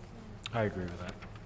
I like that thought. So maybe that goes on line 17, just those categories of questions that we need to add in. If anybody sees those in a question to uplift Yeah. that, yep. So we are. Kind of does that. Number 10. 10 kind of does that. I don't know if you're looking for more, kind of that, so just, I like some of these questions, but I personally, I'd like to hear more evidence-based kind of questions, and I'm not seeing many of those. But I think that is, that's one that could kind of tie in that, but I'd like the people to be able to tell us about a time when. Yes. And I'm not seeing that, because I think when people tell us about how they have addressed things versus just tell me what you're gonna do, what you've done tells me a lot about how you will do, and I don't see that. Yeah, but maybe not a tell us about a time type of question, because I will make a time up. But you To would be what? transparent. You would what? Well, I already got it. She's speaking to honesty. Like Just if I'm, speaking honesty. if I'm like interviewing, I'm gonna make up a time on a, on a, like, so I don't really wanna know about a time, but maybe evidence of how you will or could, like, you get what I'm saying? I feel like that's what it's lending itself to is, yeah, tell us about a time you did X, Y, and Z. How about in number 12, the second sentence? Instead of that being a question, it could be a tell us about how you have. When have you worked with people Oh, to? yeah. Oh, sorry. I do think that's kind of where I was thinking for question 7, maybe just that very first line. Trustee Buchek, I think I was wanting a little bit of reframe around how do you work with opposing viewpoints when it's your classmates. How do you? Moreno. Dang it. Sorry. Strike Okay, seven. we'll No, strike sorry. that. Ya no puedes decir nada. I know. Okay. Oh, what? I have to- I have to watch. Okay, I did circle number 11 because that does speak to the will of the board, the norm. So I do like numbers. I'm sorry, 11. You saying part of the question. Does Oh, it? man. I was just speaking to the board norm. The board norm is we will honor the will of the board. I trust in y'all with anything ever. Okay. So are we trying? Hey, this isn't easy. Are we Yeah. trying to Well, to so- whittle it down to 8 questions right Well, now? I think 10 would be fine. We're at 10? 13 right now. Okay. By my count. Definitely not Can 13. you What, tell us what I will they do, are? these are the questions that I heard. One, just the first part of that question. 2 and 6 are combined. Combined 2 and 6. Yeah. So 6. I didn't hear anybody say anything with 3. Yes, Yes, we 3, did one for three. sure. Yeah, we circled 3, yep. Okay, 3. And then even 1, I believe I was full- pushing for the full the question. fullness, Oh, yeah. And yep. there was some. And I'm support. fine with For that. clarity. Yeah. Okay, keep full. All right. So 1, 2, 3, delete 4 and 5. 6 has been combined with 2. Yeah, if you can kind of merge them. Yep. Yeah. 7, Yep. Tell us about a time. 8, 8. 9 is deleted. out. Yep. Dr. Roby, for 7, can you make that tell us about a time where you have? Tell us about a time. Okay. And then we'll try to believe them. Well, Oh my we'll see God. recall Okay, so and all 7, of that 8, stuff. delete 9. Do you recall? 10 is 10 is good. in? Yep. 11, Yep. Yes. okay. What about 12?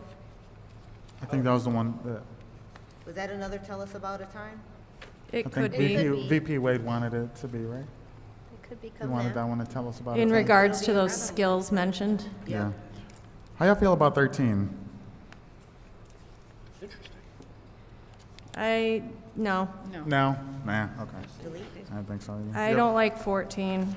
Yeah, No, we we already have crossed out 14. 14. And then we like 15 and 16. We like 15 and 16. So how many Okay. is that? All right, so 1, that should be 2, 10. 3, 4, 5, 6, 7, 8, 9, 10. I actually have a question that I would, I actually have two that I believe I think when we talk about it, I think it is kind of a gap. And I would hope that we could possibly consider maybe adding a question or taking out a question, but I do believe it is a gap in our questioning. Do you Kim, know what I think, area? yeah, it's hard to speak to that without divulging, but But an area, is it around Is finance? it student-centered, I mean, transparency? it's more about advocacy. Evidence-based. And I think What it's, is that? correct? Am I correct? Mm-hmm. I think it could be encompassed in 15 to some extent, like how you approach those situations. Okay, Okay. Does that make sense, Dr. Roby? yep. We will wordsmith it. Julie and I will work on it tomorrow. I just changed my handwriting. And then there's just one other piece that I am looking for, and I'll say, it's in question, it's part of it is the main theme of 12, but I don't think it really, this question does not allow for us to learn the candidate's perspective on that, if you can read between the lines. On 12, you said? On 12. It's the main theme of it, but I don't know if we get to how that's done. Maybe instead of how, explain.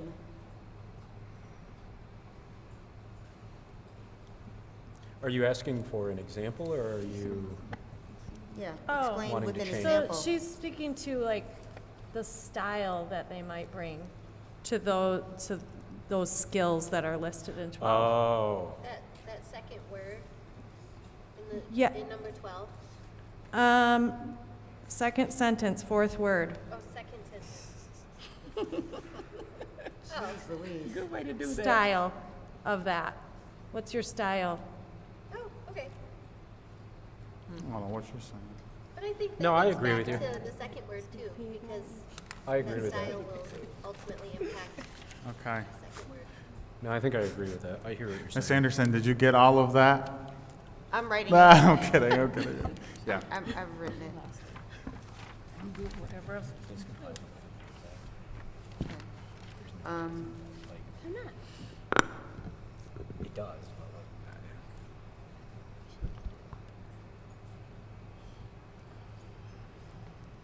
So then those are our 10? wordsmithing them. Yeah. Still, yep.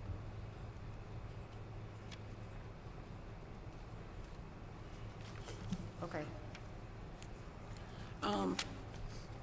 So, as far as process, I think it's also important that people understand what happens next. So we'll make sure that the 4 folks are informed, and then we'll work The interviews will be Wednesday, February 18th, at GRPS University, and we'll make sure that we have an assigned time for each person. Yep. And ideally, to be consistent, my suggestion also is after each interview, board members are able to score what they heard from each respondent before the next person comes in, so that you're hearing each person with clean ears, and then you can compare as you deliberate which of the candidates do you feel is the best fit. Does that make sense to everybody? Absolutely. Okay. And will Ms. Anderson have a, similar to the rubric that we used today for the interview process as well? Yep, so Okay. you'll have, for each question, you'll have the question, a space to write what you heard, and then a final sheet with all 4 candidates, and you rank based on your first, second, third, and fourth choice. Perfect. And then same thing, discussion related to that. Ms. these are Anderson, I just in-person want to make only? sure, Ms. Anderson, are we able to say the names? Did you? You said go ahead? Okay. Okay. And these interviews are in person? These only? interviews are in person only. We stating the names right now? Yep. You are, okay. Yep. Okay, so, thank you, everyone. Can I have the questions back, please? Yeah, we sent them down. We sent them down. Yep. You got it. Yep. And we're announcing in alphabetical order, so maybe there's It's no. not in alphabetical, it's just Just random. random. I just put them in random order. Okay, because I think if we do alphabetical order, it may be easier to be unable to distinguish who, what, when, what, and things. So if we just put them in alphabetical order and just name them off, then that way it's not a matter of trying to guess what Yeah. order. Okay. All right. Thank you, everyone, for sticking along with us in this process. So the 4 finalists for our board vacancy appointments are Erica Van Dyke, Robert Hovenkamp, Ismaelis Nunez, and Reynard Ross. So congratulations to them on moving on to the next step. And we will, as Dr. Roby said, be holding interviews on Wednesday, February 18th at GRPS University, starting at 6 o'clock. And thank you to everybody who submitted their names and interests. Yes, thank you, everyone. There's, as we said, we have received 20 applicants. We did a very thorough job of going through resumes, through cover letters, and we appreciate your time and effort in trying to join us in this work to make GRPS the best it can be. So now we are moving on to board president announcements. Wednesday, February 11th is our favorite day of the year. It is count day. So please spread the word. We would love your children to be, our scholars to be in school every day, especially on count day, because that is how finances are tied to our student count. So please spread the word. And as one of our scholars said, there is a Beetlejuice performance coming up for Union High School. And those dates, they still are a bit a ways, but it's Friday, March 27th, Saturday, March 28th. 2 performances at 2 p.m. and 7 p.m., and on the 27th is at 7 p.m. So let's do our best to get out there and support our scholars in every way we can. And then finally, actually, I think that might be it. I think I did say everything that I have to say. Middle high school. Yes, City. yes, City Middle High concert, orchestra concert. That is tomorrow. In here. In here. Does anyone have the time? 7:30. 7:30 tomorrow here at Ottawa Hills High School. With the symphony, correct? Yes. Yep, with GR Symphony. Thank you so much for that. All right, and we will move on to superintendent comments. Again, thank you for the opportunity to continue to serve. I do take that very seriously. I know that we have a lot of work to do in our district, and want to certainly continue to support our organization collectively as a whole. I am not ignoring or not understanding there are lots of things that we have to continue to do together, and the work is hard and challenging and rewarding, but it is not, and it's not easy. And so I do hear the frustrations of others, and we are trying to do this work collectively, but I do appreciate the opportunity to continue to serve, and will do so with vigor and just gratitude.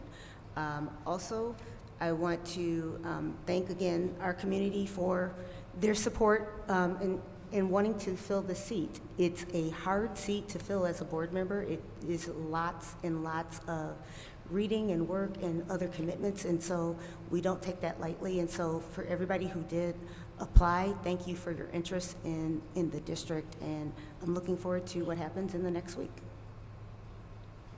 Thank you, Dr. Roby.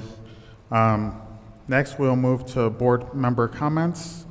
Secretary Kilpatrick, if you would like to go down the roll call. Trustee Buchek, anything from you? Yeah, so I will kind of tag off of President Rodriguez with the Union Theater. City also has their high school play coming up. It's the first weekend in March. It's Charlotte's Web, so I would encourage everybody to come out and support them as well. They have a wonderful theater program. I also just want to share, Dr. Roby, I'm so happy to have you on for another year. So thank you for adding another year, and I look forward to continuing working with you.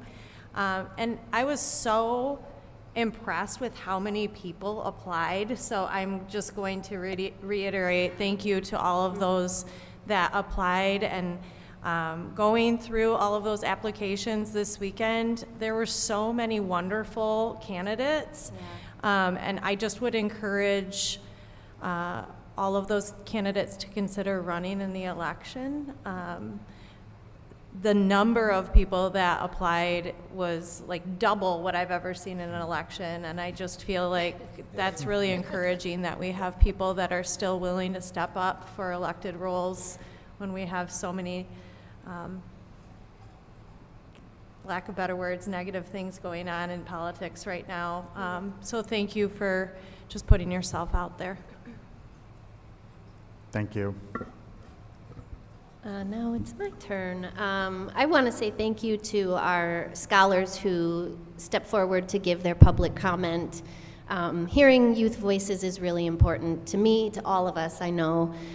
So I just want to say thanks again for being brave enough to come forward and share your story and your concerns and your needs, as well as the public commenter who shared good news. I am so happy to hear good news, so please come forward with more and more and more of that. I think additionally, on the topic of public comment, I would love to hear new voices. So let's have more folks coming out. That's a call for more voices. Also looking forward to working with you, Dr. Roby. Thank you for giving us another year. I follow the will of the board, and I'm here for that. And I'm grateful that you'll be guiding us, and I look forward to that data-driven excellence that we can find in this year ahead. Thank you. Treasurer Moreno.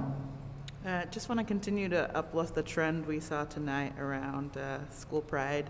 As an alum of being a polar bear, class of 07, yes. And then gratitude for Mr. Davis for coming here tonight and sharing all the great things that he shared. I hope, colleagues, I heard a call that we need to go to a lot of events, just wanting to also uplift the Public Museum as a date, and any opportunity to see our young people share their joy is always really, really valuable. I think in that same vein, a Student Demand Action has an event on the 23rd of this month at 7 p.m. they're hosting a gun violence town hall, so it's students from our district. So hopefully y'all will attend that as well, and I'll forward that flyer. And then I just kind of want to share an opportunity I had a couple weeks ago.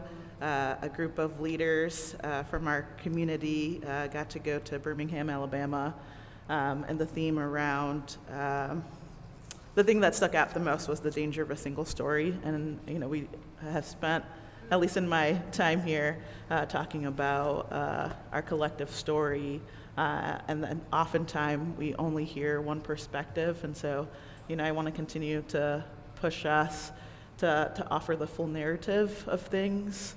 So I'll pass along that article and video attached to that, and hopefully you take time to read that. Yeah, that's what I have. Thank you. VP Wade? I had this really long speech, but I know everybody wants to go home, so thank you for everyone coming out. And hey, live. I'm so happy we're live. And I also want to uplift the scholars that came out and spoke, and the MLK winners, and the scholars that submitted. I'm excited to go see their work.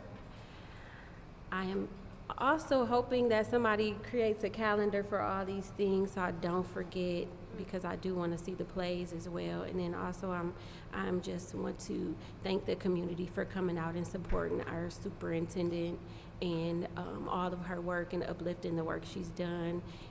And thank you. I am proud of you, and I am happy that is behind us.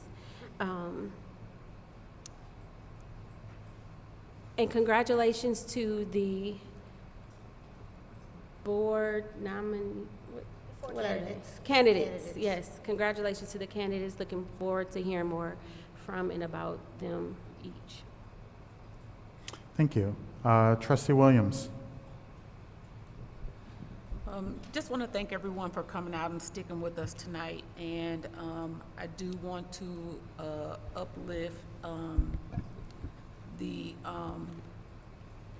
very alarming information that was shared about our athletic team. I think it is something that we need to take some time to unpack a bit, because that score was really hard to hear. And I'm so confused and perplexed by that, that it tells me that there must be something more that some more work we have to do in that area. And so I hope that we are willing to take on the charge there to do that as we make our athletic teams the best that they can be, so that, again, we can continue to attract those students who want to play in our sports programs. And then just thank you to the young man who came up to show us his Student of the Month certificate. I hate that he's not here, but I wanted to just really say congratulations to him. I hope if you guys are watching at home, congratulations. Like, you held that up with so much pride, and I want to give you that same energy back. Najir. Right? Najir. Yeah. Good job, Najir. All right, Trustee Williamson. Thank you. So, as I was preparing over the weekend for our agenda, a lot of the things we dealt with this evening, and a lot of things we've been dealing with as a board in the district and our community feels very adult-centric. Like, we had a very adult-centric agenda today, and sometimes that's necessary. But I just want to reflect on the fact that I think all of us across the district and so many of us in the community don't lose sight of why we're really doing this, which is the kids. And just with everything going on in the world and in the news, it's easy to let adults kind of make a lot of noise and do a lot of the talking. And the fact that, at least when we're doing this work as a school district and in public education, the fact that it really does all come back to kids, and any opportunity we can take to remind ourselves of that, and the fact that each of us tonight, whatever it was we shouted out, spoke to that, I think is very meaningful. So, thank you. Thank you for that clap. Okay, me.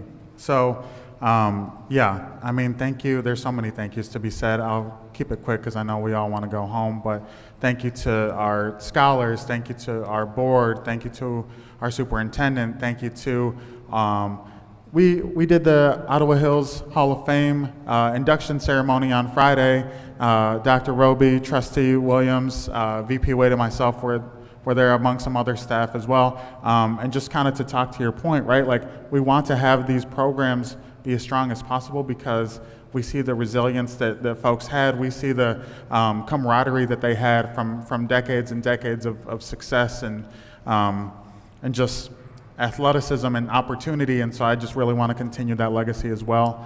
And congratulations to the 4 candidates moving forward. And also shout out to a great performance by Bad Bunny at the Super Bowl. It was amazing. And I think it's just important for folks to see themselves in every facet of life be successful, whether black, brown, white, all of us, we all need someone to look up to, and I just appreciated that about him at the performance. And with that being said, we are adjourned for this evening. Thank you, everyone. Please leave your, everything. Packets, yeah. Thank you.